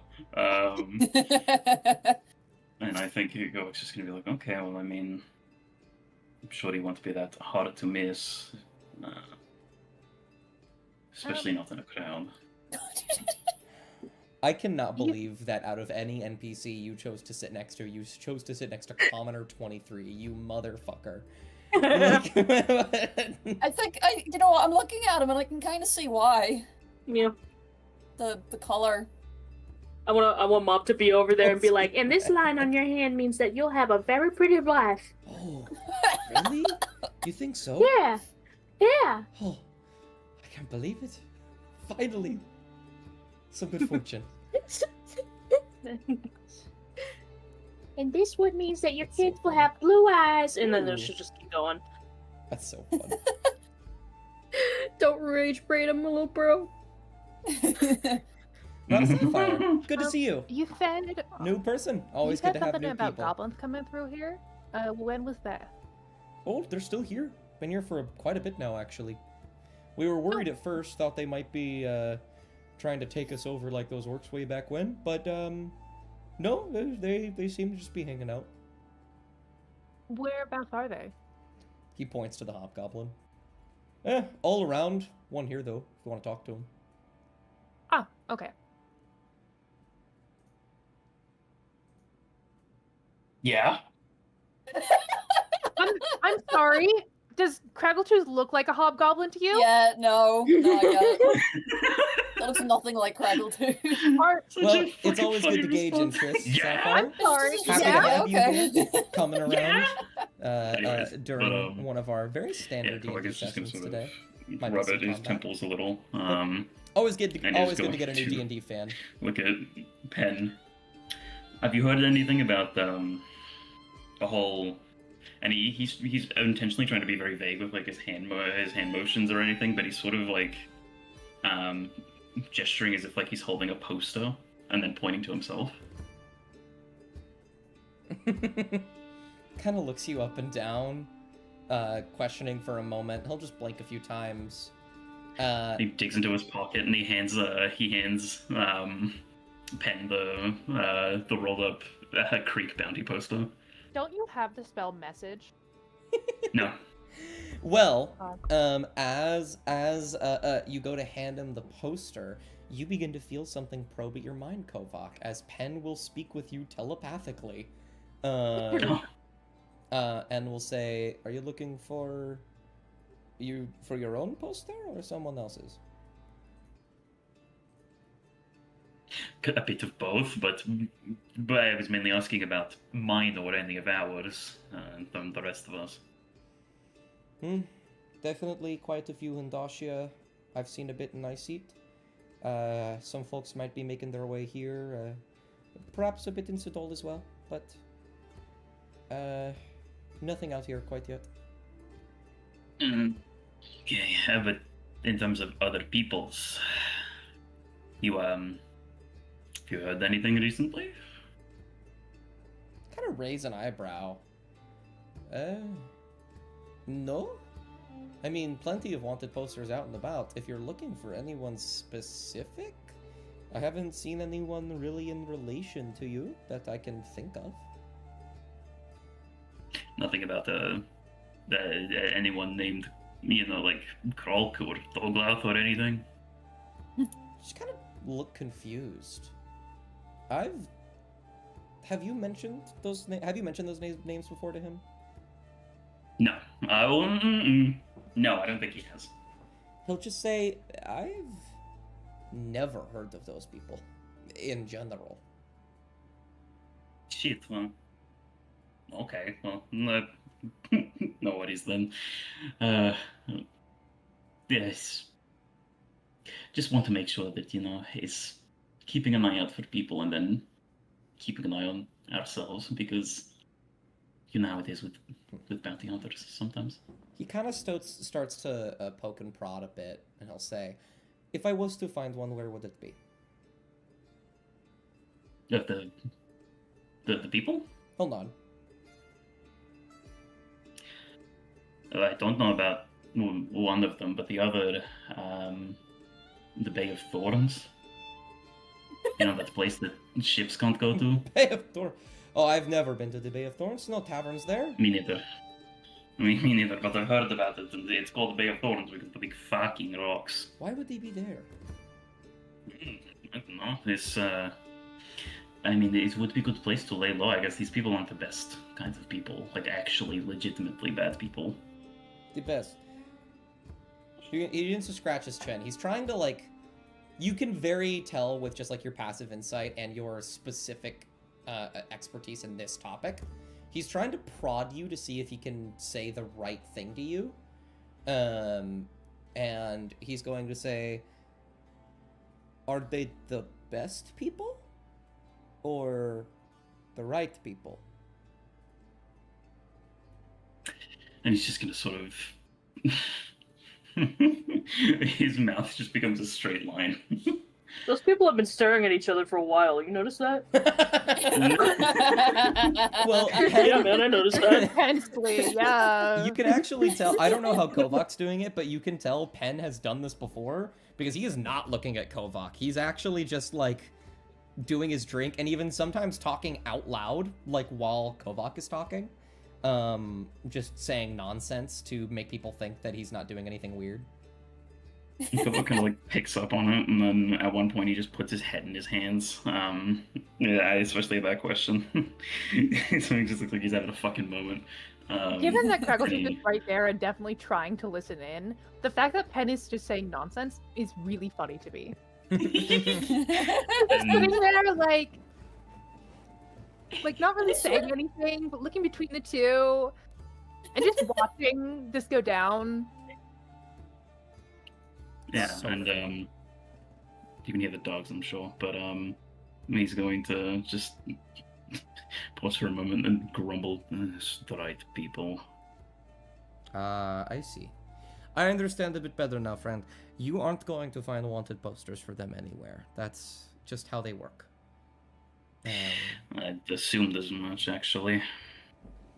But, part of me could maybe hope that, maybe some people would have a good conscience and would actually turn in these sorts of people. But, fuck me. I'm certain that many people do, but your average person that has the best conscience is also just an average person. They aren't going to go against an entire group of people that can make it look like they never existed. Cloaks just going to sort of like... he just sort of twitch a smile. Because he's like, yeah, that's right. I'm not a normal person. I'm going up against this entire organization, and I'm winning so far. But he's gonna just sort of just run with, okay, well, shit. I mean, no, I guess it's less about looking for wanted posters. It's more for listening for whispers from the more criminal kinds of people.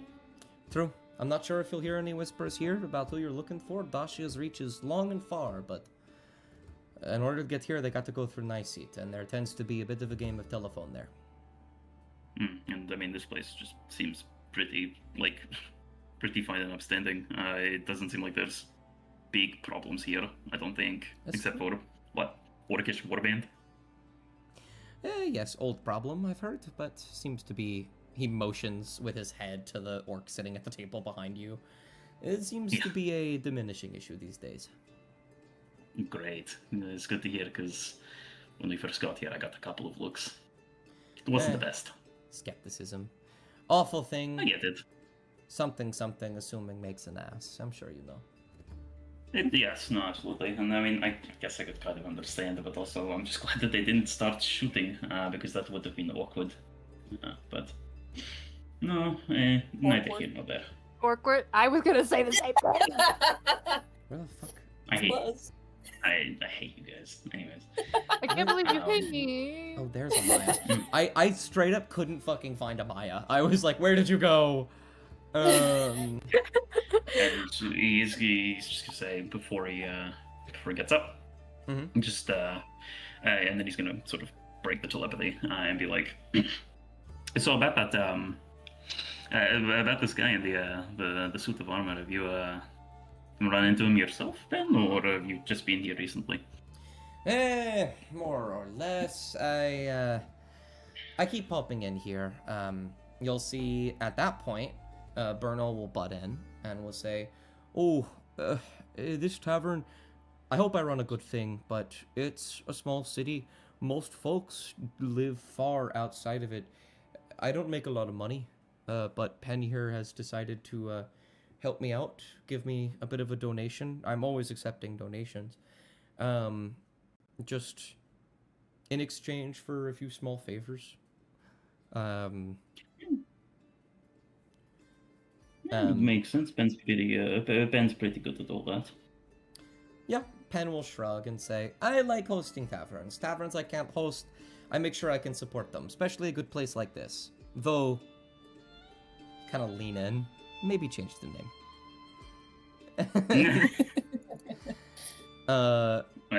Bernal will sigh and say, I've gotten that a lot.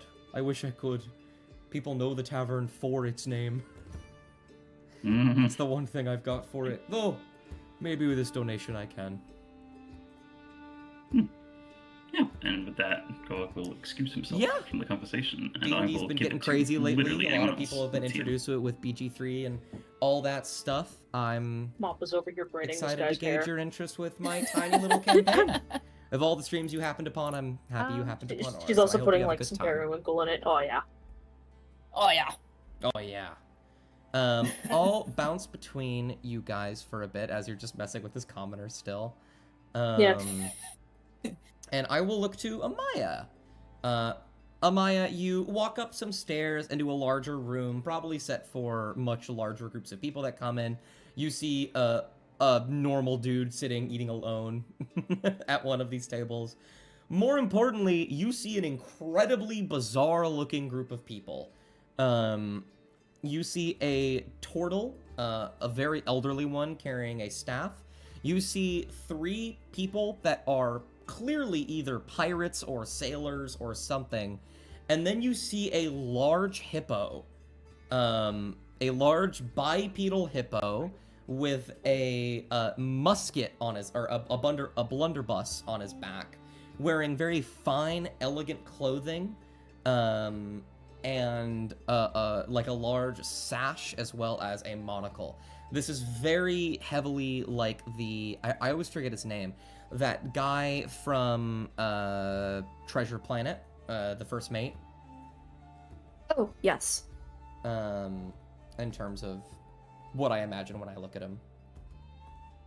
I tried looking up what he looked like just now, and I typed in first mate. Way to go. Mr. Arrow. His name is Mr. Arrow. Very similar to that, except a giant bipedal hippo with a blunderbuss on his back. Amaya's just trying to find the tavern cat, man. Why is she running into all these people? They don't really pay you any mind. They're just talking to one another. You might hear one of them say, "Oh, goodness, we've been in here for already a week, and I'm getting tired of this place. When are we going?" You'll hear the big ol', they're called gifts, say, "We have just a little bit longer. We need to stay waiting on that little lass to come back with the ship she borrowed from us. It would be wise to wait. It's a good ship, even if it's a small one. Surprised she handles it by herself." They kind of groan and complain a little bit. The turtle just kind of looks and stares.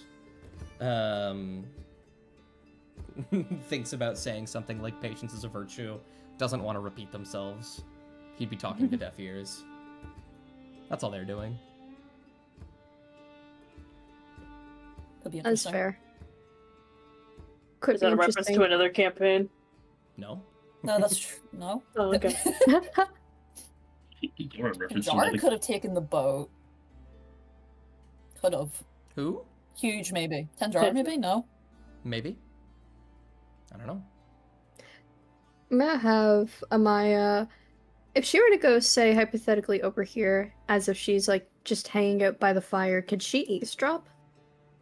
Oh, that, make me a, I want to say a stealth check. I believe right now you technically have disadvantage on it, but I'm going to unequip your chain shirt because you specifically just did a thing to do that. Yeah. I deleted it on accident. Whoopsies. Go ahead and make your stealth check. That works.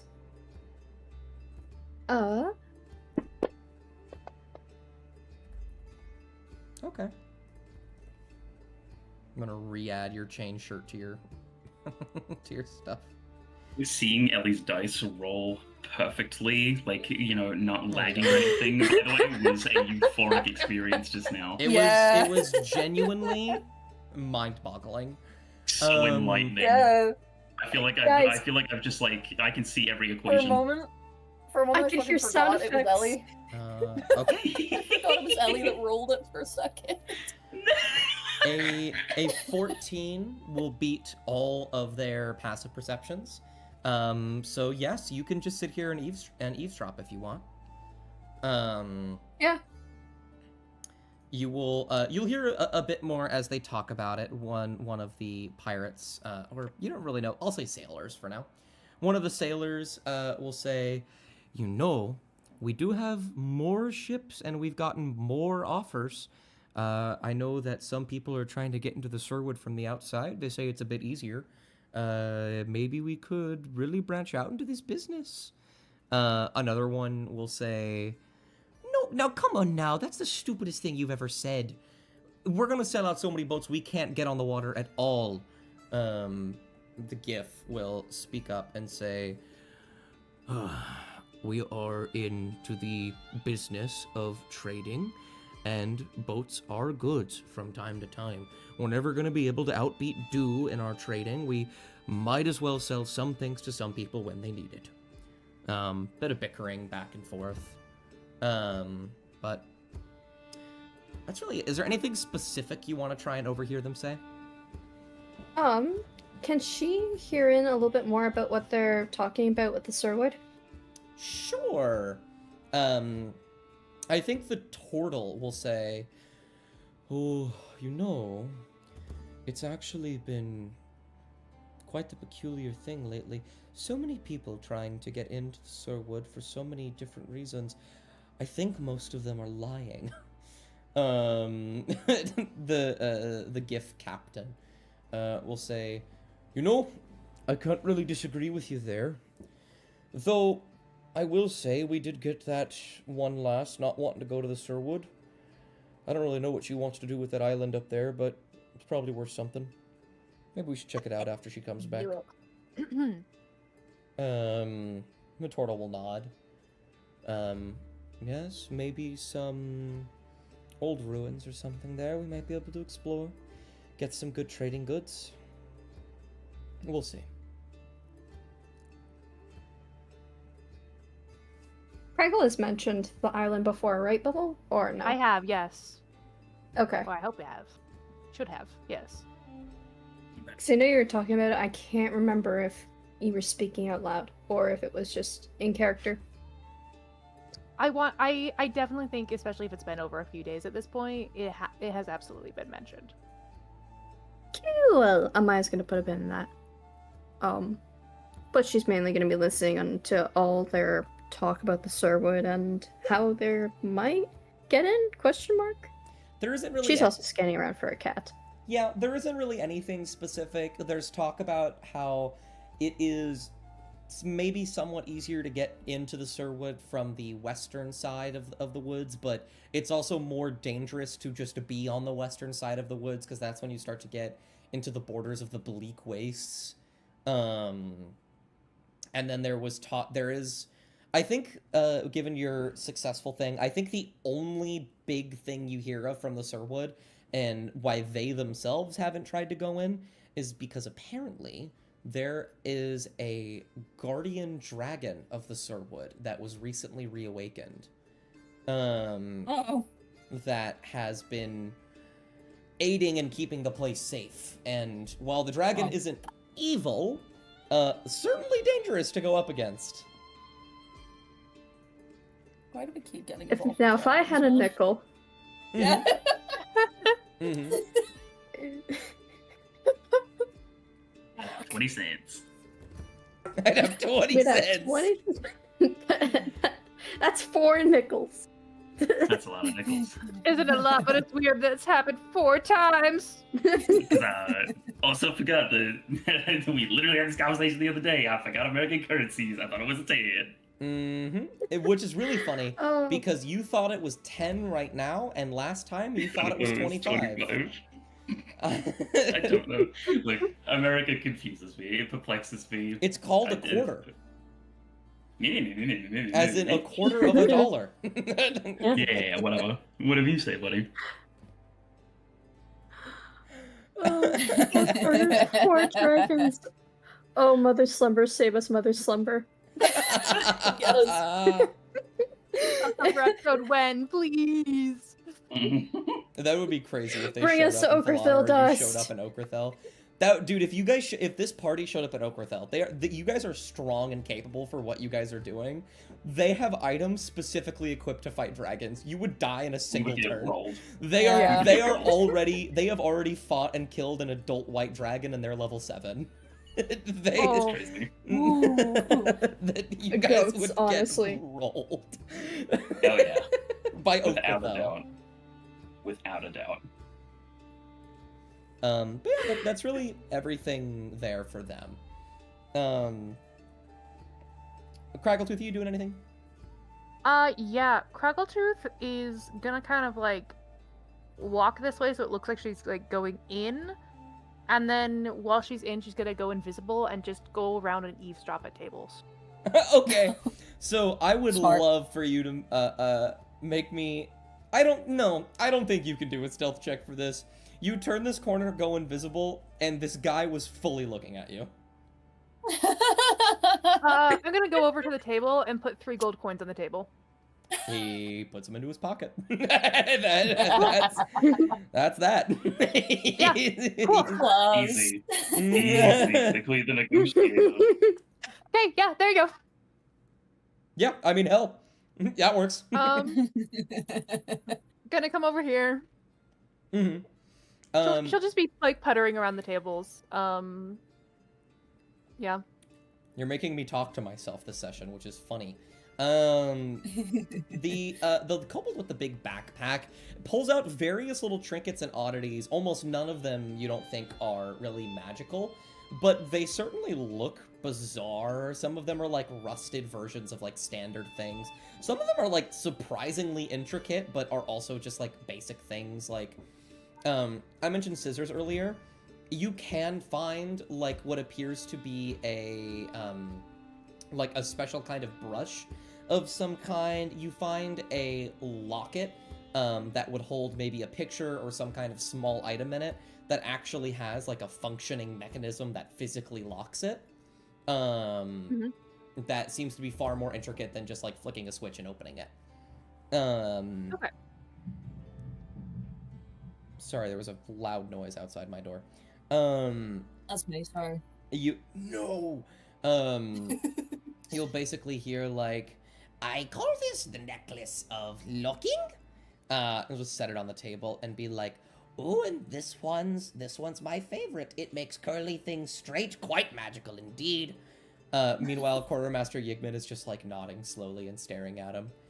And we'll say, you know, you do have quite the knack for trade, even if your goods are bizarre.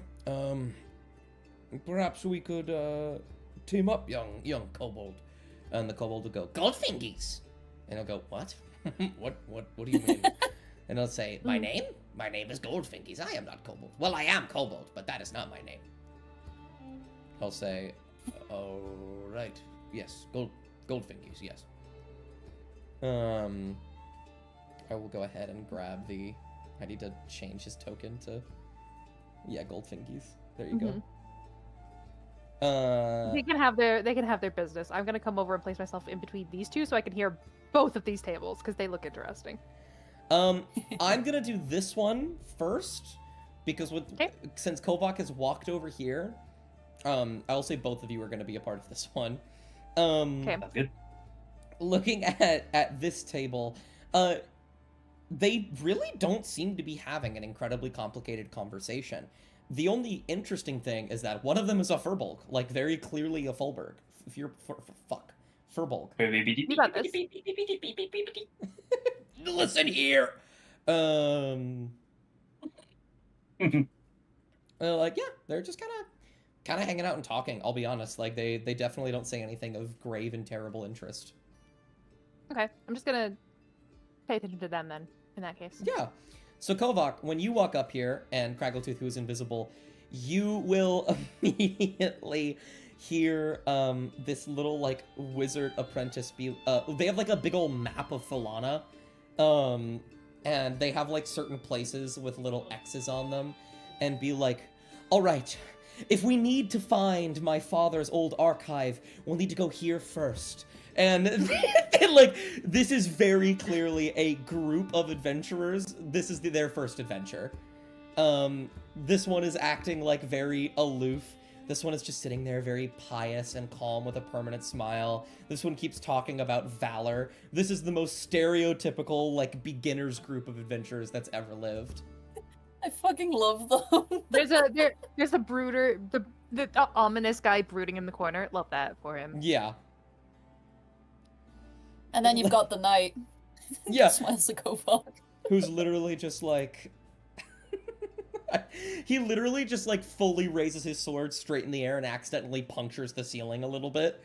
And is like, for glory! as he looks over to this little apprentice wizard guy. They don't have anything of particular interest. I just wanted to put them here because they're really funny. That is really funny. Cloaks keeping an eye out because I'm assuming this is a window. Yeah. Yeah, he's mainly just lingering around here and just keeping an eye out, but there's a part of him that's like kind of smiling, listening to these guys, and then also kind of miserable. Craggle is going to creep around, and with the practiced air of someone who has had 8 older siblings, Okay. blow in this guy's ear and then go back, so that when he like flicks something, then there's nothing there. Yeah, he will immediately like he'll like immediately like ah! and like grab at his ear and then like move at the air, and then they will all look at him for a moment, curious, and then the acolyte will say, "Is there anything wrong there?" The thief will just kind of like pat around and say, "Oh, I already don't like it here," and something just brushed against my ear. And then the wizard will go wide-eyed and go, "The winds of fate!" as he like pushes his hands on the table and stands up, and it says, "It's a sign. We must go now."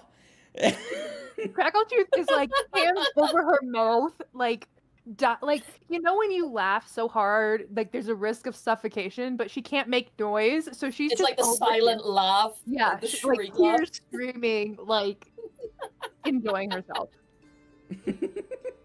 The knight will put an arm around the wizard's shoulder and will just be like, "Together then, we must go now." Is anyone still sitting? The acolyte likely.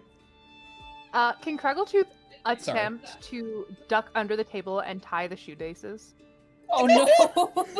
Well, they are not. They are an acolyte, so they are just wearing sandals. But many of them are standing near the table.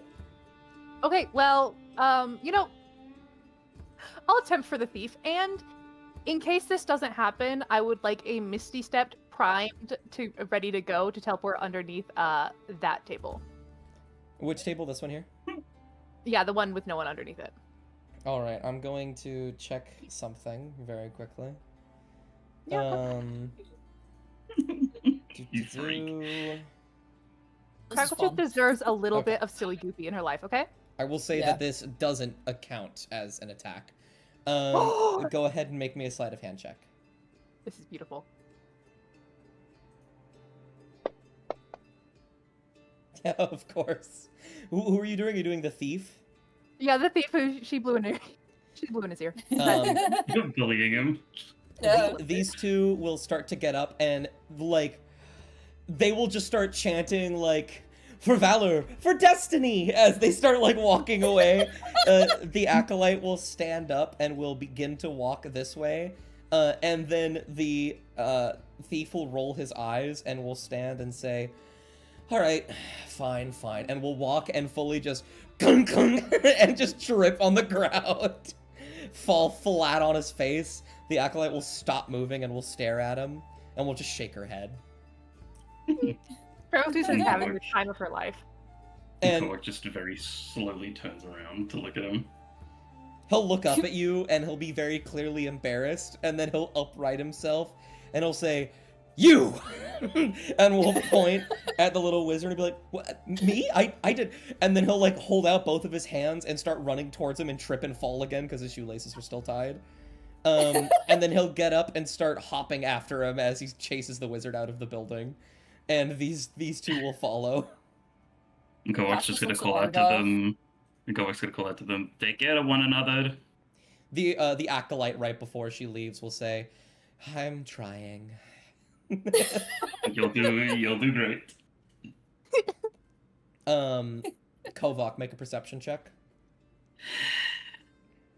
Yeah, hold on. It's this one. Oh, okay. An 8. Is that high enough, I think? I'm curious if that's high enough. I think it... Surely. Surely. You should say it is. Surely. You could say Surely it give me is. 40 billion gold.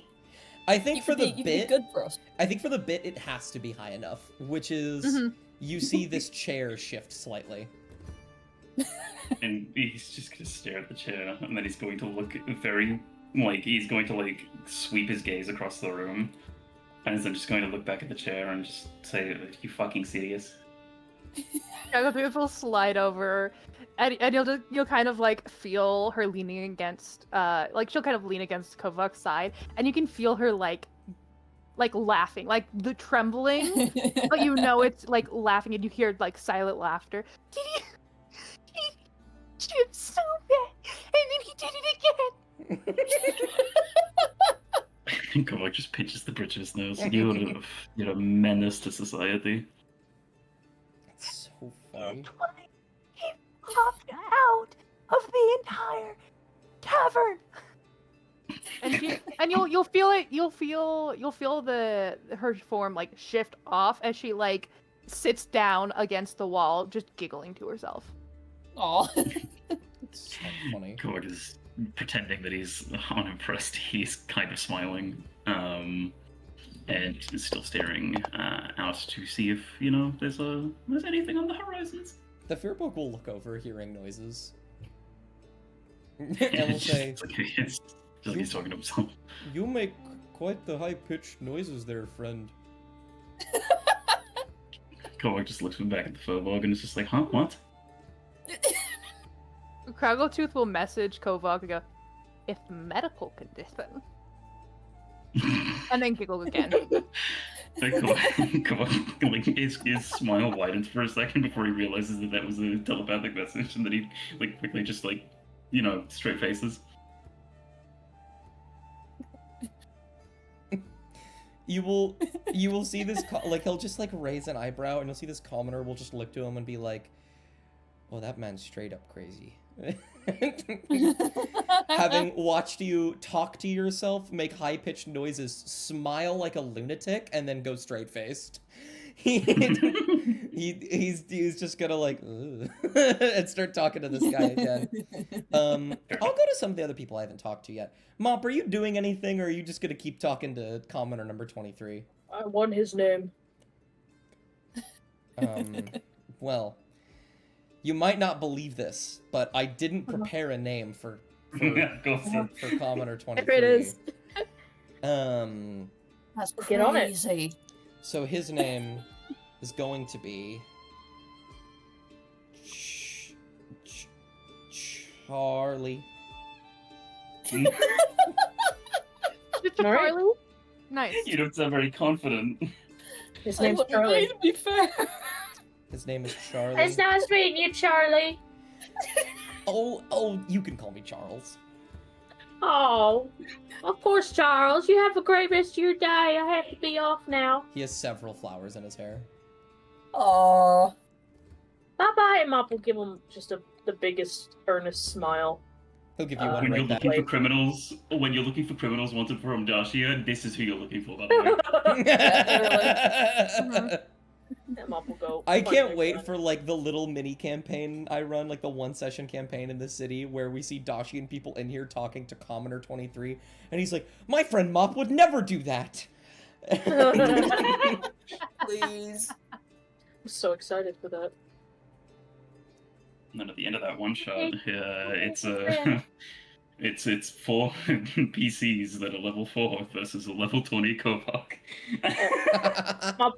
Mop will go over here and just talk to Pen for a second. Sure. What Excuse me, Miss. Benjamin. what can I do for you, Mop? Mr. Pinbear, do you know if anybody who's looking to get rid of a bag of holding? I think actually when you do that, the quartermaster will look over and say, "Oh, if it isn't my favorite exterminators, good to see you made it safely here to Ylga. You're looking for a bag of holding, you say?" Yes, sir, Mr. Yegman. Well, it just so happens that when looking through my stock of what remained, I found quite a few things. And that did include a bag of holding, as well as this bugger, and some other quite wonderful little trinkets. Wait, you found a whole kobold in there? Goldfingies will nod up and down and say, "Yes, yes! I was looking around for dark places when scary, non-breathing, decaying people walked in, and the skeletons of hyenas tried to eat my face. So, I hid in a box, and I found several little trinkets, including the shiny rock." And he pulls out a very, very shiny rock. Mop's eyes will dilate at the sight of the shiny rock, and will come over to the quartermaster and Goldfingy's table. I can give you. Oh goodness, can I? Is that for sale? Goldfingies? Ooh, yes, shiny rock, always for sale. Do you mind if I have a look at it? He'll kind of like hold it closer to himself, and the Yigman will lean over and just be like, "You want to get the show? You got to get on their good side. Remember what I taught you." And besides, you can trust them. Goldfingies will say, "Very well. If Quartermaster says yes, then I trust you." He will hand you this shiny rock. It's very similar to a geode in how the outside is kind of just like standard stone, it almost looks like. Yeah. And the inside is very like colorful and crystally. It's like this sort of blue, it has like this blue color. You can see the bits and pieces of it have already been broken off. This seems more like a fragment of something, rather than a proper, like, how big this probably actually was. Well, where'd you find the shiny rock? Oh, in the box, in the box. Quartermaster Yigman will say, "One of the older relics of my time, helping out with the war and whatnot. It was something given to smiths to soup up some of their tools and whatnot, make something suitable. Not a lot of it going down, quite a rare find." Would you like to part with it for 5 platinum? Be a bit of a blink. And he'll look at fucking Yigman. He's like, "How much is that?" Goldfingies will be like, "That's more platinum than Goldfingies has ever seen, of course!" And Quartermaster Yigman will put his hand on the table and go, "Oh, 5 platinum is... Oh boy, that's, not a lot for what we're selling you. Perhaps a little bit more for my sake." Just aged like 8 fucking years at that. You can hear it leave him. Are you two business partners at the moment? For now, I have some goods that Goldfingies here might actually make some good use of. Goldfingies will say, "I don't know why. I have plenty of things. Look, here is a pebble that I drew the word eye on. On the backside, I also drew a physical eye, see? And there's like a very, very poorly drawn oval with like a black line through it as well as some eyelashes. And then he will pull out a very tiny horn. And then we'll pull out these like little metal beads that are very clearly I forget what they're called. They're like the insides of bells. Ah, gotcha, the little ringy part. Yeah. And he'll say, "Plenty of useful things. I don't need any of his stuff, besides the shiny rock." Well, shoot, I mean, that tiny horn sure is neat. "Oh, you like my tiny horn?" Shit. He will, here, watch. I will show you how it works. He will put the noise end of the horn over his giant mouth and will scream into it. and you will hear it echo throughout the metal of the horn, and a little like will come out the other side. Oh. Oh, wow. That is pretty neat. I know. Turns loud noise into small noise. I do quite like that.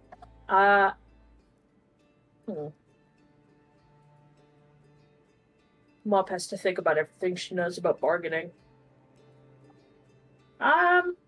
Let's see. The bag of holding, the little horn, and the shiny rock. Mm-hmm. I'll put it together, say about 25 platinum. 25 that's 250. Quartermaster doesn't look entirely pleased with that. Goldfinky says, "Oh, it's a lot of platinum." And the quartermaster will say, "A bag of holding will forgo for roughly 500 gold. That by itself is only half of the price." Well, it is pre-owned. Mop will say in a very teeny tiny voice. I will say this. The bag of holding by itself is worth about 500 gold. You're buying 3 items, so there is always a bulk discount. On top of that, by itself, the metal would also range for about 500 gold. You are also a person who has assisted me in my endeavors, though I have already paid you for such a thing. How about this? Typically, we would be looking at a cost of everything in total for around 1,100. You have helped me, you're buying in bulk, so... And he will look over to Goldfingies, and Goldfingies will look confused, go, "What? What do you... why... Oh! 800 platinum." And then you'll see Quartermaster Yigman go, No. 800 gold. And he'll say, 800 gold. Oh, yes, 800 gold. What is that, like 5 platinum? Oh, shoot. I don't think I have all that much. I'll have to forgo the shiny rock and the little horn. Oh, goodness. Cass will swoop in at this point. They were sort of catching what was going on. Mm-hmm. And they'll go over to Mop and they'll sort of just like wave to the quartermaster, nod to Goldfingies, and then just lower their head down to Mop and just quietly just go, "What's going on?" I'm trying to buy like a fancy little rock, and you know, I'm budgeting here a little bit. I'm not sure I have a whole heck of a lot of gold for the I'll give you a hand, bud. I'll give you a hand. How much do you need? I couldn't possibly. No, Mop, come on. Okay, I might need like 500 gold. Yeah, that's grand. Are you sure? And they'll nod, and they'll give Mop a smile, and they'll just say, "Honestly, I don't really need my money for a lot of stuff, Mop." Okay. And if it helps you out... plus 3x, okay? He doesn't need it. And because I have 68 on me, I'm gonna have Cass run out to the fucking caravan and get 500 gold. Yeah. And come back. Okay. Absolutely. And then I'll give him my 30 of my platinum. So totaling about 800. Oh, gold. Okay, it is your platinum. Very well. Yeah. I will say at this point, if you'd like to move all of your money from your pillow to your pockets, you can, because you do not have a lot left. You can easily, especially for getting a bag of holding, you can easily hold that amount.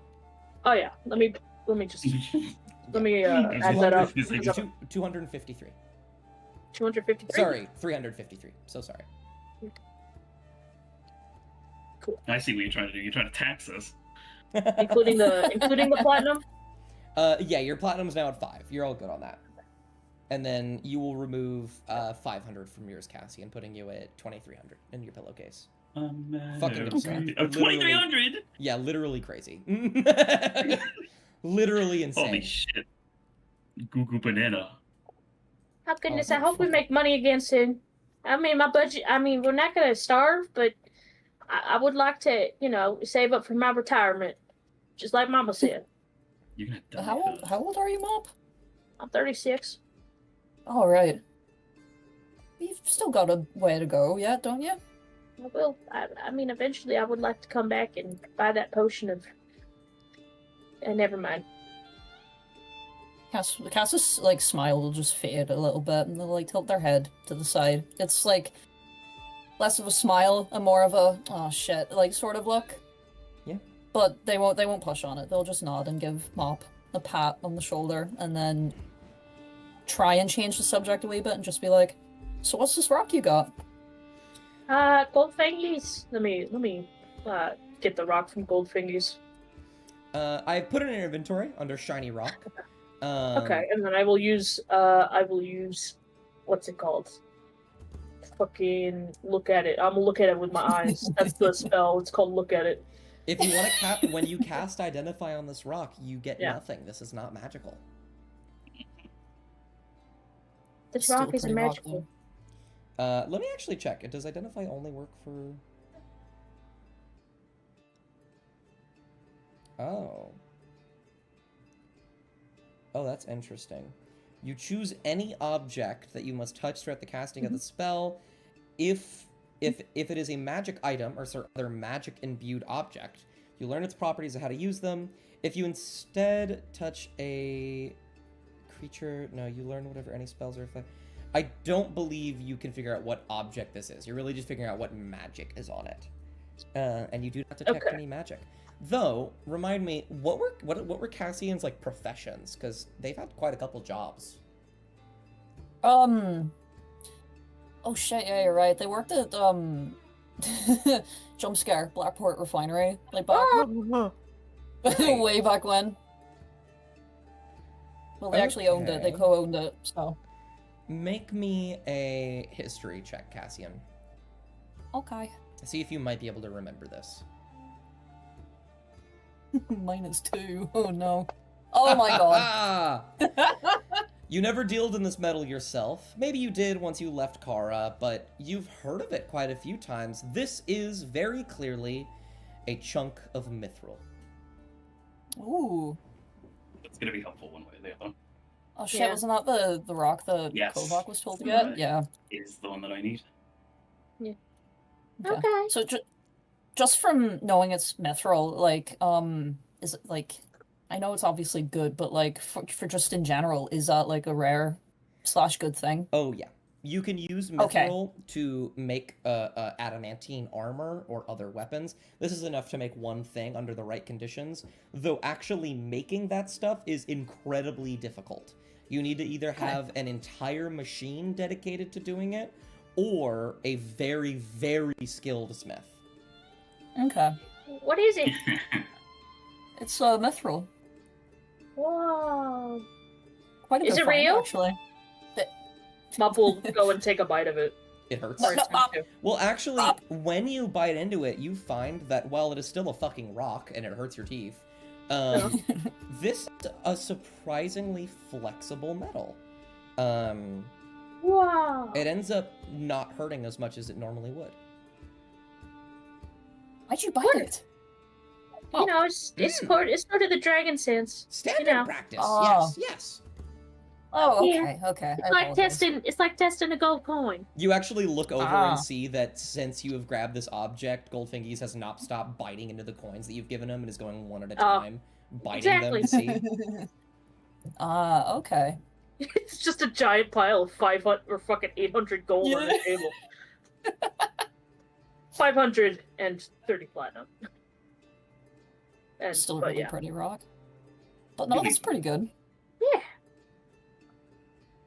Yeah, I think that'd be nice. Anyway, I guess we're here for the night. I think so. We should probably go find everyone else. I don't know where. They look over this way and they squint and then they're like, I don't know where they went. Yeah, you're blind. I forgot about that. I'm gonna make sure everybody's pillows are fluffed. And Mop will ask Penbear where to go. He will say, there's 5 of you, small individual room, same room, what are you doing? Do you have any room with bunk beds? Yes, I imagine we do somewhere. What would that be, good friend? And Bernal will look back and say, one room, 5 be one of our bigger rooms. Probably about 30 gold. Okay. Mop will give him 30 gold. He will take it. And he Take will that hand out you of a key. Alright, I'll run upstairs. What time is it, actually? Like, what time is it? It is just like past sunset, basically.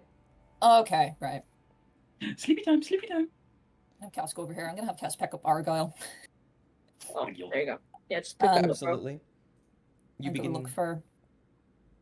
I don't know how do I lift 2 things again? Oh, top right. You're gonna see selection mode somewhere up there. It looks like an arrow pointing at a dotted square. Ah. You just drag that over 2 things, and then you can go once. Yeah. And do I get the teeny tiny horn? Oh yeah, I forgot. Yeah, you get the horn. Okay, thank you. You put that in my inventory at some point. I'm going to look back over. Amaya, are you gonna do anything else, or are you just kind of hanging out here for the rest of the night till you go to bed? No, I think I'm just chilling. Gotcha. I'm In that case, I will look over to Kovak. Kovak, you were looking out the window, you said. Mm-hmm. I would like you to make me a perception check.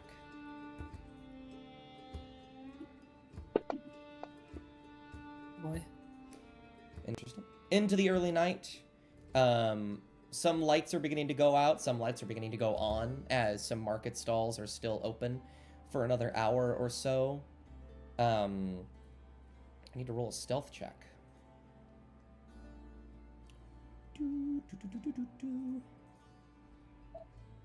It's gonna be fucking invisible, isn't it? You've been fucking rolling it in the fucking dice tower. Yeah, alright. Not that. They do succeed, but you will still see something. Because while you cannot tell what they are, you look up and you see a shadow shifting on one of the nearby roofs.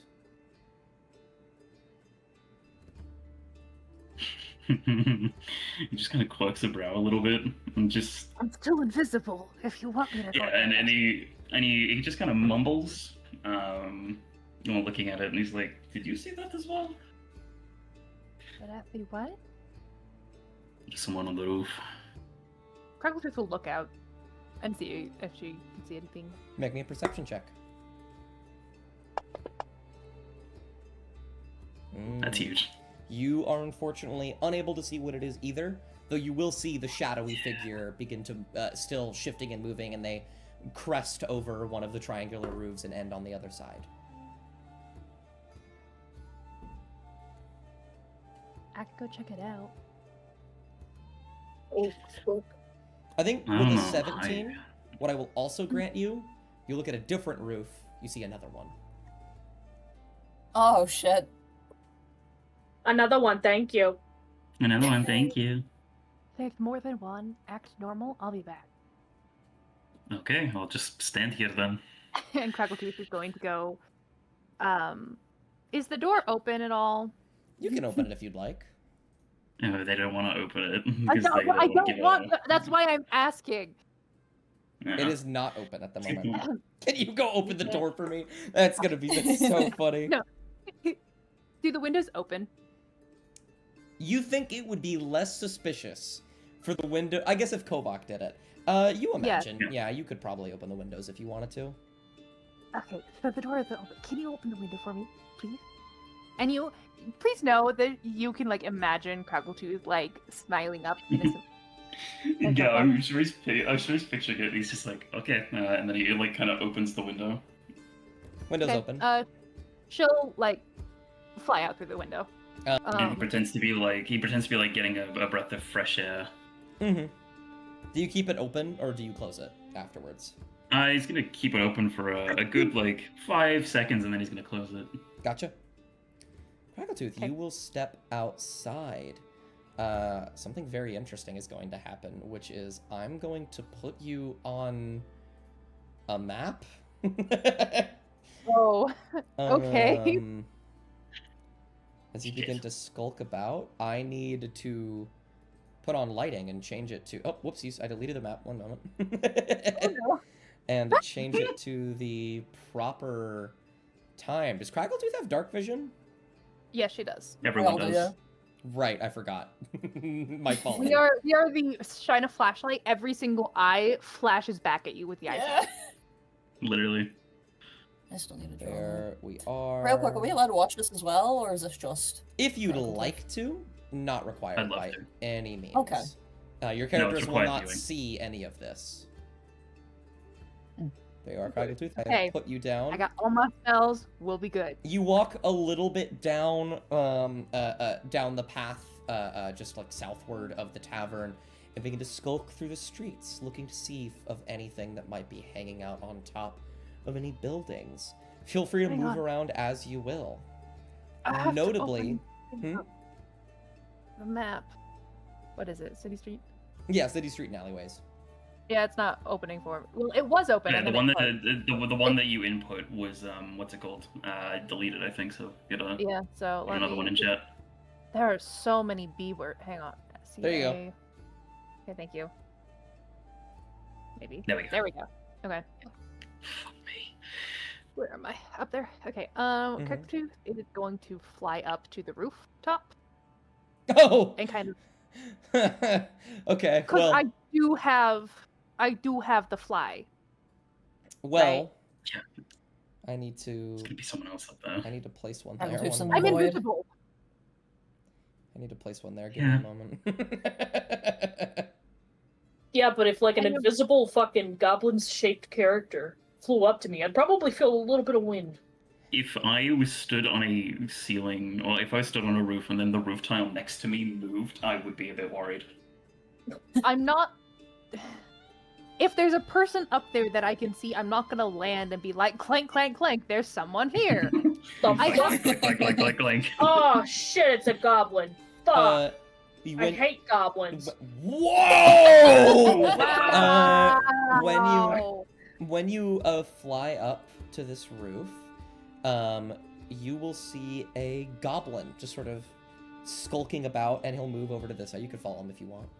And start talking to another one. Okay, what are these? They will both point out to the street, and they will say, "There he is. That's who he's looking for. He's right over there." And they will point out to this black cloak in the middle of the street. Do I recognize this black cloak? Yes, you do. As he Oh, is no. just kind of walking.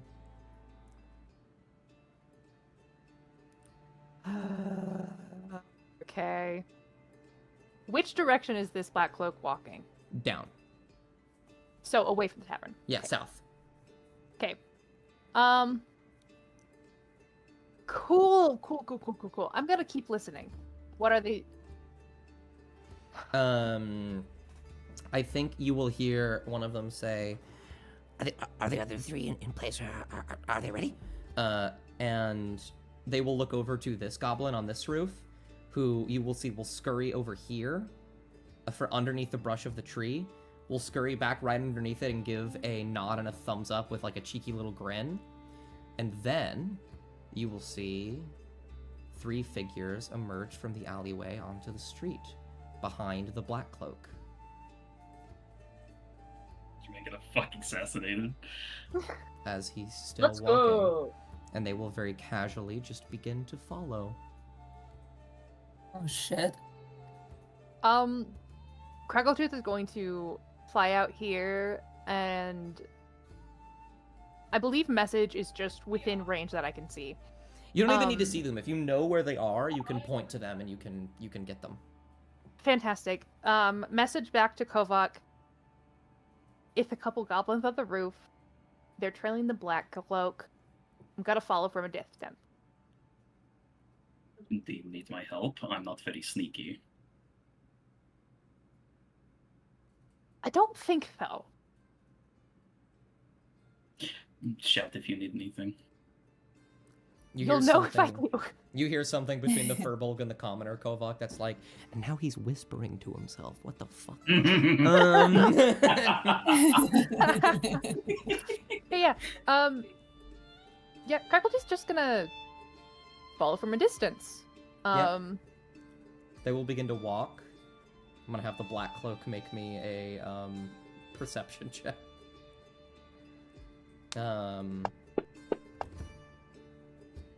He is kind of looking around, very nervous, but he doesn't seem to notice the goblins following him immediately. He is going to get to maybe, I want to say about here, when you will see these two knights with a very familiar looking crest on their armor step out in front of him. He will take a step back.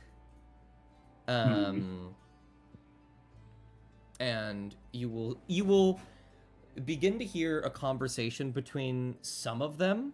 You'll look at the commoners in the stands who are going to kind of look at each other, sensing a bit of tension, and begin to close their stands.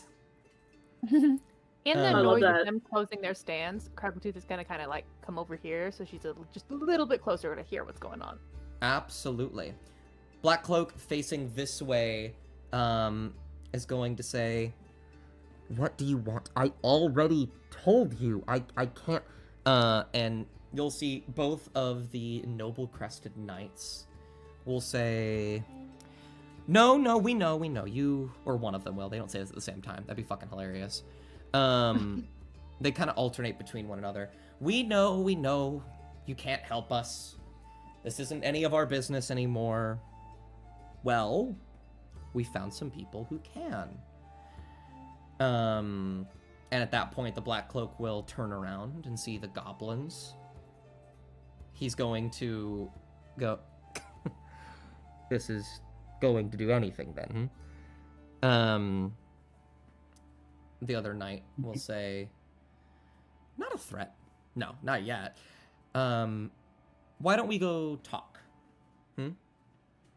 That way we can properly hash things out. You know some things that we would love to know. And I think figuring this out together would just be wonderful." The Black Cloak will look around and kind of just like, he's not really caring about their bluff. And then the Hobgoblin will take a step forward, and you'll see him with this like greatsword in his hand. Or he has a longsword. He will tap the longsword into the ground 2 times, and you will hear clattering on the roofs nearby Craggletooth. And I do kind of have tokens for him still. And you will begin to see several goblins on the roofs begin to make their way out here. Ah, my kinsman. Beautiful. As the Black Cloak will begin to look around, nervous.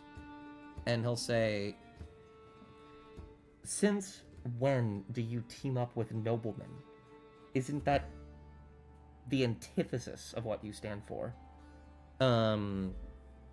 And the Hobgoblin will say, "Oh, no. Times are changing. Haven't you heard?" The Black Cloak will just kind of look around, nervous. And I'm gonna have them, I don't really know how he'd react, so I'm gonna give them an intimidation with advantage, and give him an insight to resist it.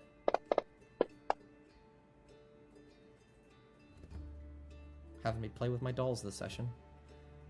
I mean, you put them all out for to play with, Oh so. my god. Based. The Black Cloak is going to stand there. He's going to look at all of the goblins coming out of hiding. I just realized I didn't make the goblins seen to you. No, not at all. There they are. Oh, there we go. And he is going to say, "All right. You're going to regret this. I hope you understand that." The knights will say, "We can't really regret anything that no one ever hears about, so I'm not entirely certain of that." And the goblins will begin to close in, as well as the knights. and you'll hear some clattering on the roofs, and then the Black Cloak is going to draw his sword, and they are going to start combat with each other. This will be fun. The question is, Craggletooth, what do you do? I think I know who that fucking Black Cloak is, and we need to help him if it's who I think it is. Oh. Who do you think it is? Dude, I think it's Colin. Yeah, let's go. I do think it is Colin. I was initially skeptical. I was like, "There's no way, right?" I'm almost certain. Okay. Hang on. Oh, okay. Oh yeah, I can double that. Gonna double, or a distance spell my message. Sure. And kind of give a sit rep to Kovak and be like, goblins are ganging up on the Black Cloak. A couple of city guards. Oh, they don't look like city guards. Oh, who do they look like? They Private have the guards crest or- of the Televines on them. I was gonna say it's the Okay, television. that would be important. Oh, There you go. fuck. That's pretty important, yeah. Yeah, that's Well like done. that's like a important. That's something I Add recommend. that into your message, Smile. Yeah, I'm Uh-huh. gonna add that to my message and be like, gonna go on a roof and blast a couple guys. Mop's just upstairs fluffing pillows. La la la la. It's like, what was the second message? It was gonna get out here and blast some guys. I'm gonna get on a roof and blast some guys. Okay, and then Kovak's just immediately going to start, like, he's going to turn around to see Cassian's right there, and he's going to say, "Could I have a Maya? Could I have a mop if you can? And hurry, follow the noise." Has nods, and as they're running into the room where they know Amaya is, they're gonna use their telepathy Mm-hmm. Genius. to mop. Just basically repeat what Kovak told them, and then they're just gonna rush to Amaya and tell her that they're needed Absolutely. outside. Yeah. Something's going down. Kovak's already out the door, and he's mounting the dog. No, Mop quickly puts a mint under everyone's pillow and runs out. All right. I need athletics checks from Amaya, Cassian, Kovak, and Mop. Kovak, you make yours at advantage. God, thank God athletics is one of my strong suits. Yeah. Oh boy. 10? All right. Just regular athletics? Yes. Yeah. 13. Okay. Mop and Amaya, you two will get onto the map in... it's gonna be a while, because you guys are far away from the fight. I will say it will take you a total of a turn to get on the map itself. Or no, it's gonna take 2 turns, yeah. It's gonna take 2 turns for you to get, like, here. On the map, if you're looking at the, earlier map, City Streets and Alleyways. Raise my hand real quick. Yes. This was a question. Yeah, what's up? Would there have been any chance that Cass could have shifted to the wolf form and gotten Amaya and then just like nabbed Mop by like the collar of her shirt? If you want to do that... Oh, here I go again. So first of all, is this something you were going to do? This will help. Yeah, I'd say do it. Yeah, sure. Okay. You do it. About 20 different people who see this will immediately be like, holy shit, there's a fucking werewolf in the city. And will start running. Like, just running away. Oh, dear. Oh, good thing they didn't overreact. Yeah, however, I will say... Real quick chat, should I? No, you've already done it. It's, Oh, I've already done it. Okay. It's done. Yeah. Score. You will get them on your back and begin to make a break for, where the fight is taking place. From the start of the map, the fight is currently 250 feet away. Cassian, did you get I forget what your shift was. Was it your long strider thing or was it fangs? It was the fangs. Okay. So your movement speed is the same, but your movement speed is 40. So 80. Yeah.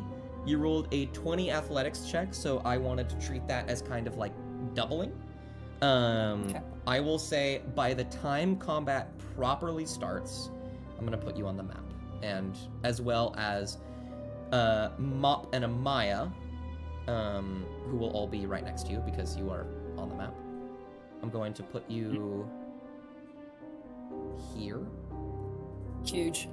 As well as... Oh, there's quite a few guys all around. Mop and Amaya. And then a little bit further ahead is Kovak. Yippee.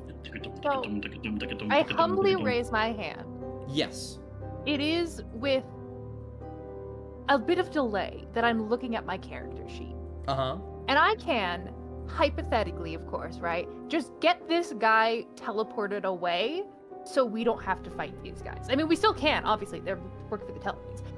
But the worry of whatever, I can just blip him out. Absolutely. If you'd like to, you can. I'm asking the table.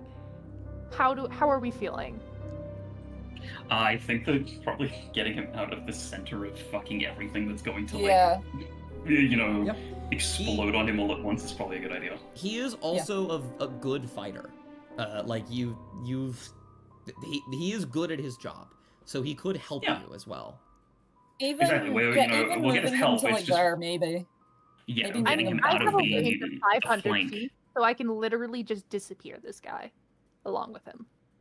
Yeah, So, I mean, if you wanna like grab him, and then even if you wanna just like bring him up here, like so that we've got more of a coverage, so that we, he's with us. Let me go ahead and switch to this one. I can do that. Smiles. Yeah, sounds great. Smiles. I love Awesome. my smiles. Smiles. Well, Smile. everybody besides you, Craggletooth, has already used their action to get on the map. Like, no one else can do anything this round. Mm-hmm. So roll me an initiative. Is Oh the bot meant no. to be playing music, by the way? Is it not? I wonder what I'll get. Did you know I love Very this bot? eerily quiet. Eerily quiet. Did you know I love this bot and how much it listens to me? Mhm. Yeah, I believe you.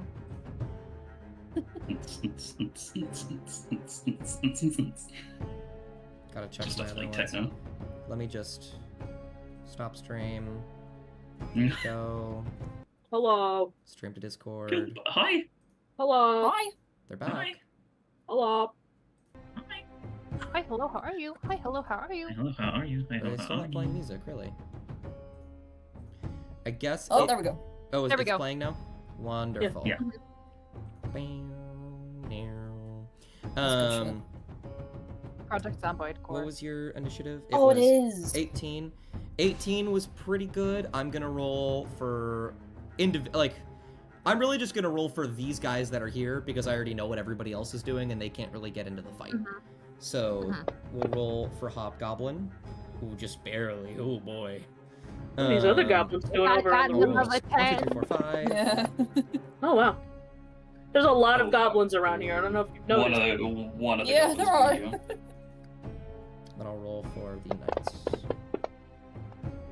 Penny. Nice. And then I will roll for the black cloak.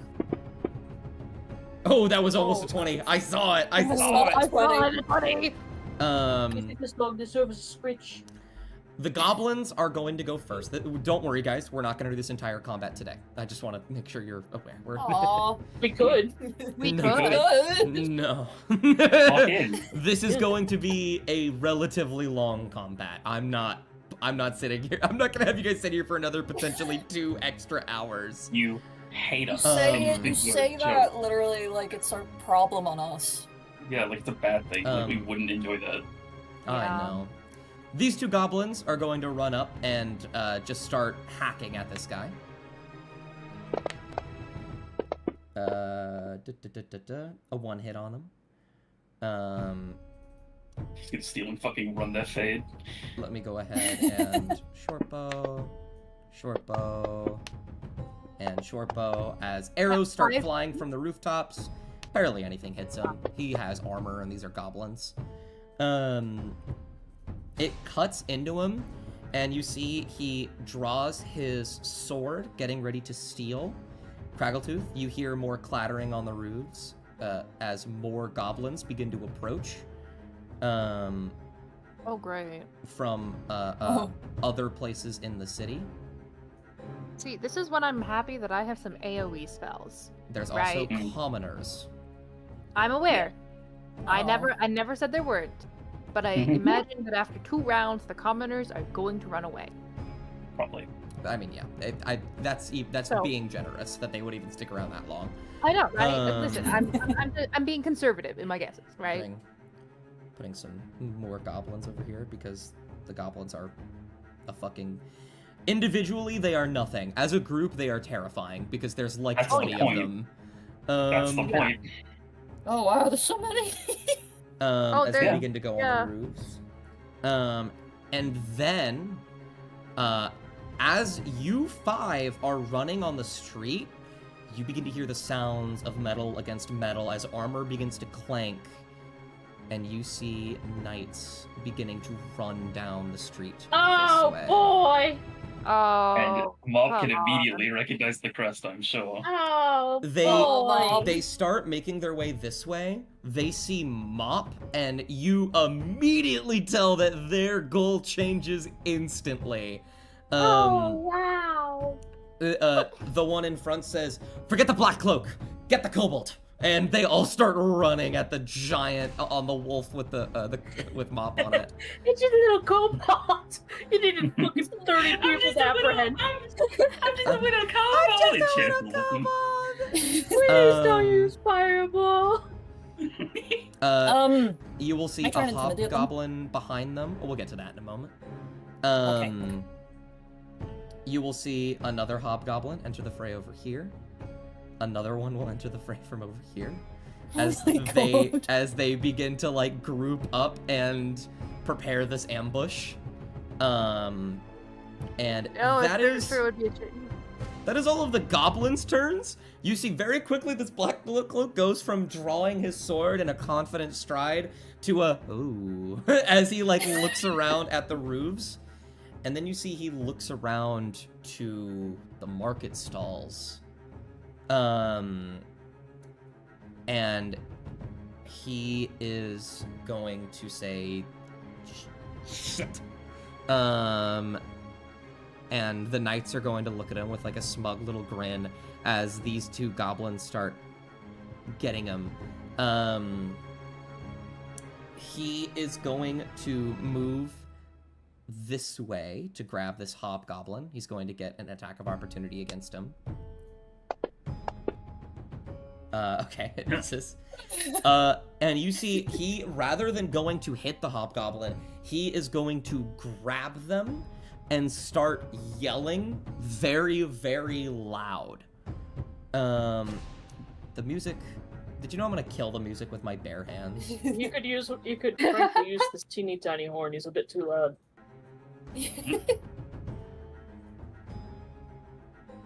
It's alright. I'll put on my own track.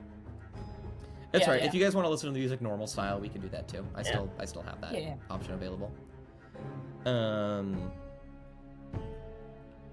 And he's gonna start screaming, and you're going to see a bunch of the commoners in the streets immediately start to like turn around and get into their home as the goblins are distracted.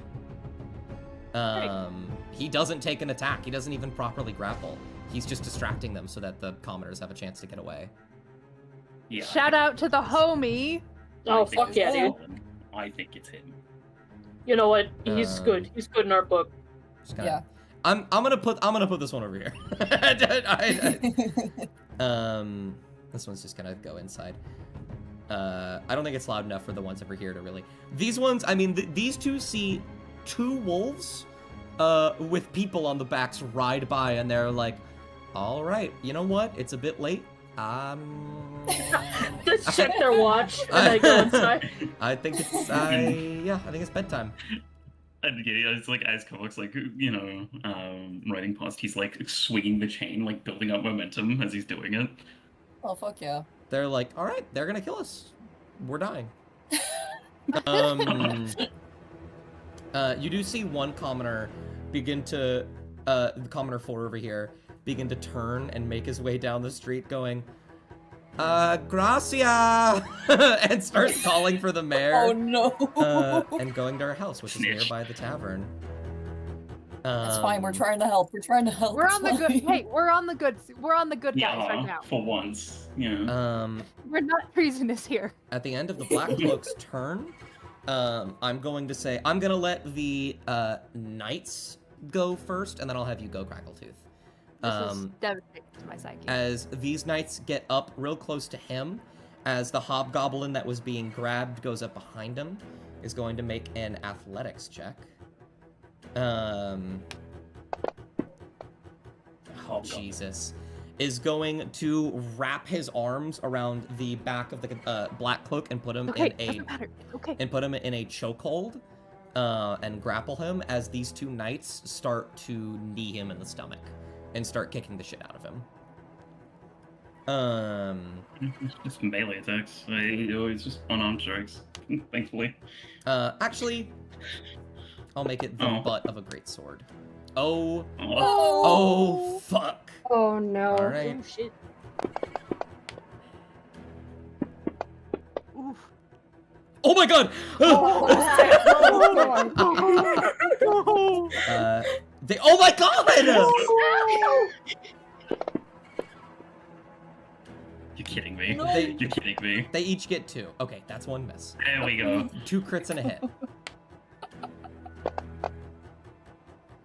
Oh my god. Wow. As they just start absolutely pummeling this Black Cloak. And he begins to cough and try and retch himself, but he is surrounded. He can't do anything right now. Craggletooth, you will get your turn before. Yeah, you'll get a turn. Thank you. I would like to use my movement to fly down. Right here. I'm gonna use another quicken spell. Right. To do bonus action message. Okay. On the Black Cloak and go, and Crackletooth will say, "I can get you out. Don't resist it." And then I'm going to cast Dimension Door on the Black Cloak and myself, and go up to this alley right here. Alrighty. That's so clever. You will get back a what? Crack, and then you will get teleported over here. Was it this alleyway? Yeah. No, it was the other one. It was this one. Well, yeah, it's this one, so that we're like kind of by the others. Where'd you put him? Oh, there he is. I realize you can't grab him. I don't know what I'm talking about. Where'd you put him? Yeah. You will teleport him here, and he will immediately go, what? What is... You're now visible, of course. Because it is whether or not you attack or cast a spell. Yeah. You're right. Technically, you were visible the second you casted message. Right. Still, in the split second, I don't think any one of them could have reacted. Oh, they already use their turns. There's no attack being taken place. However, many of the goblins will notice and look, and a few of them will begin to call out something as they get teleported away. The knights will say, "Find him now!" And many of them will turn around, and when they see Kovok,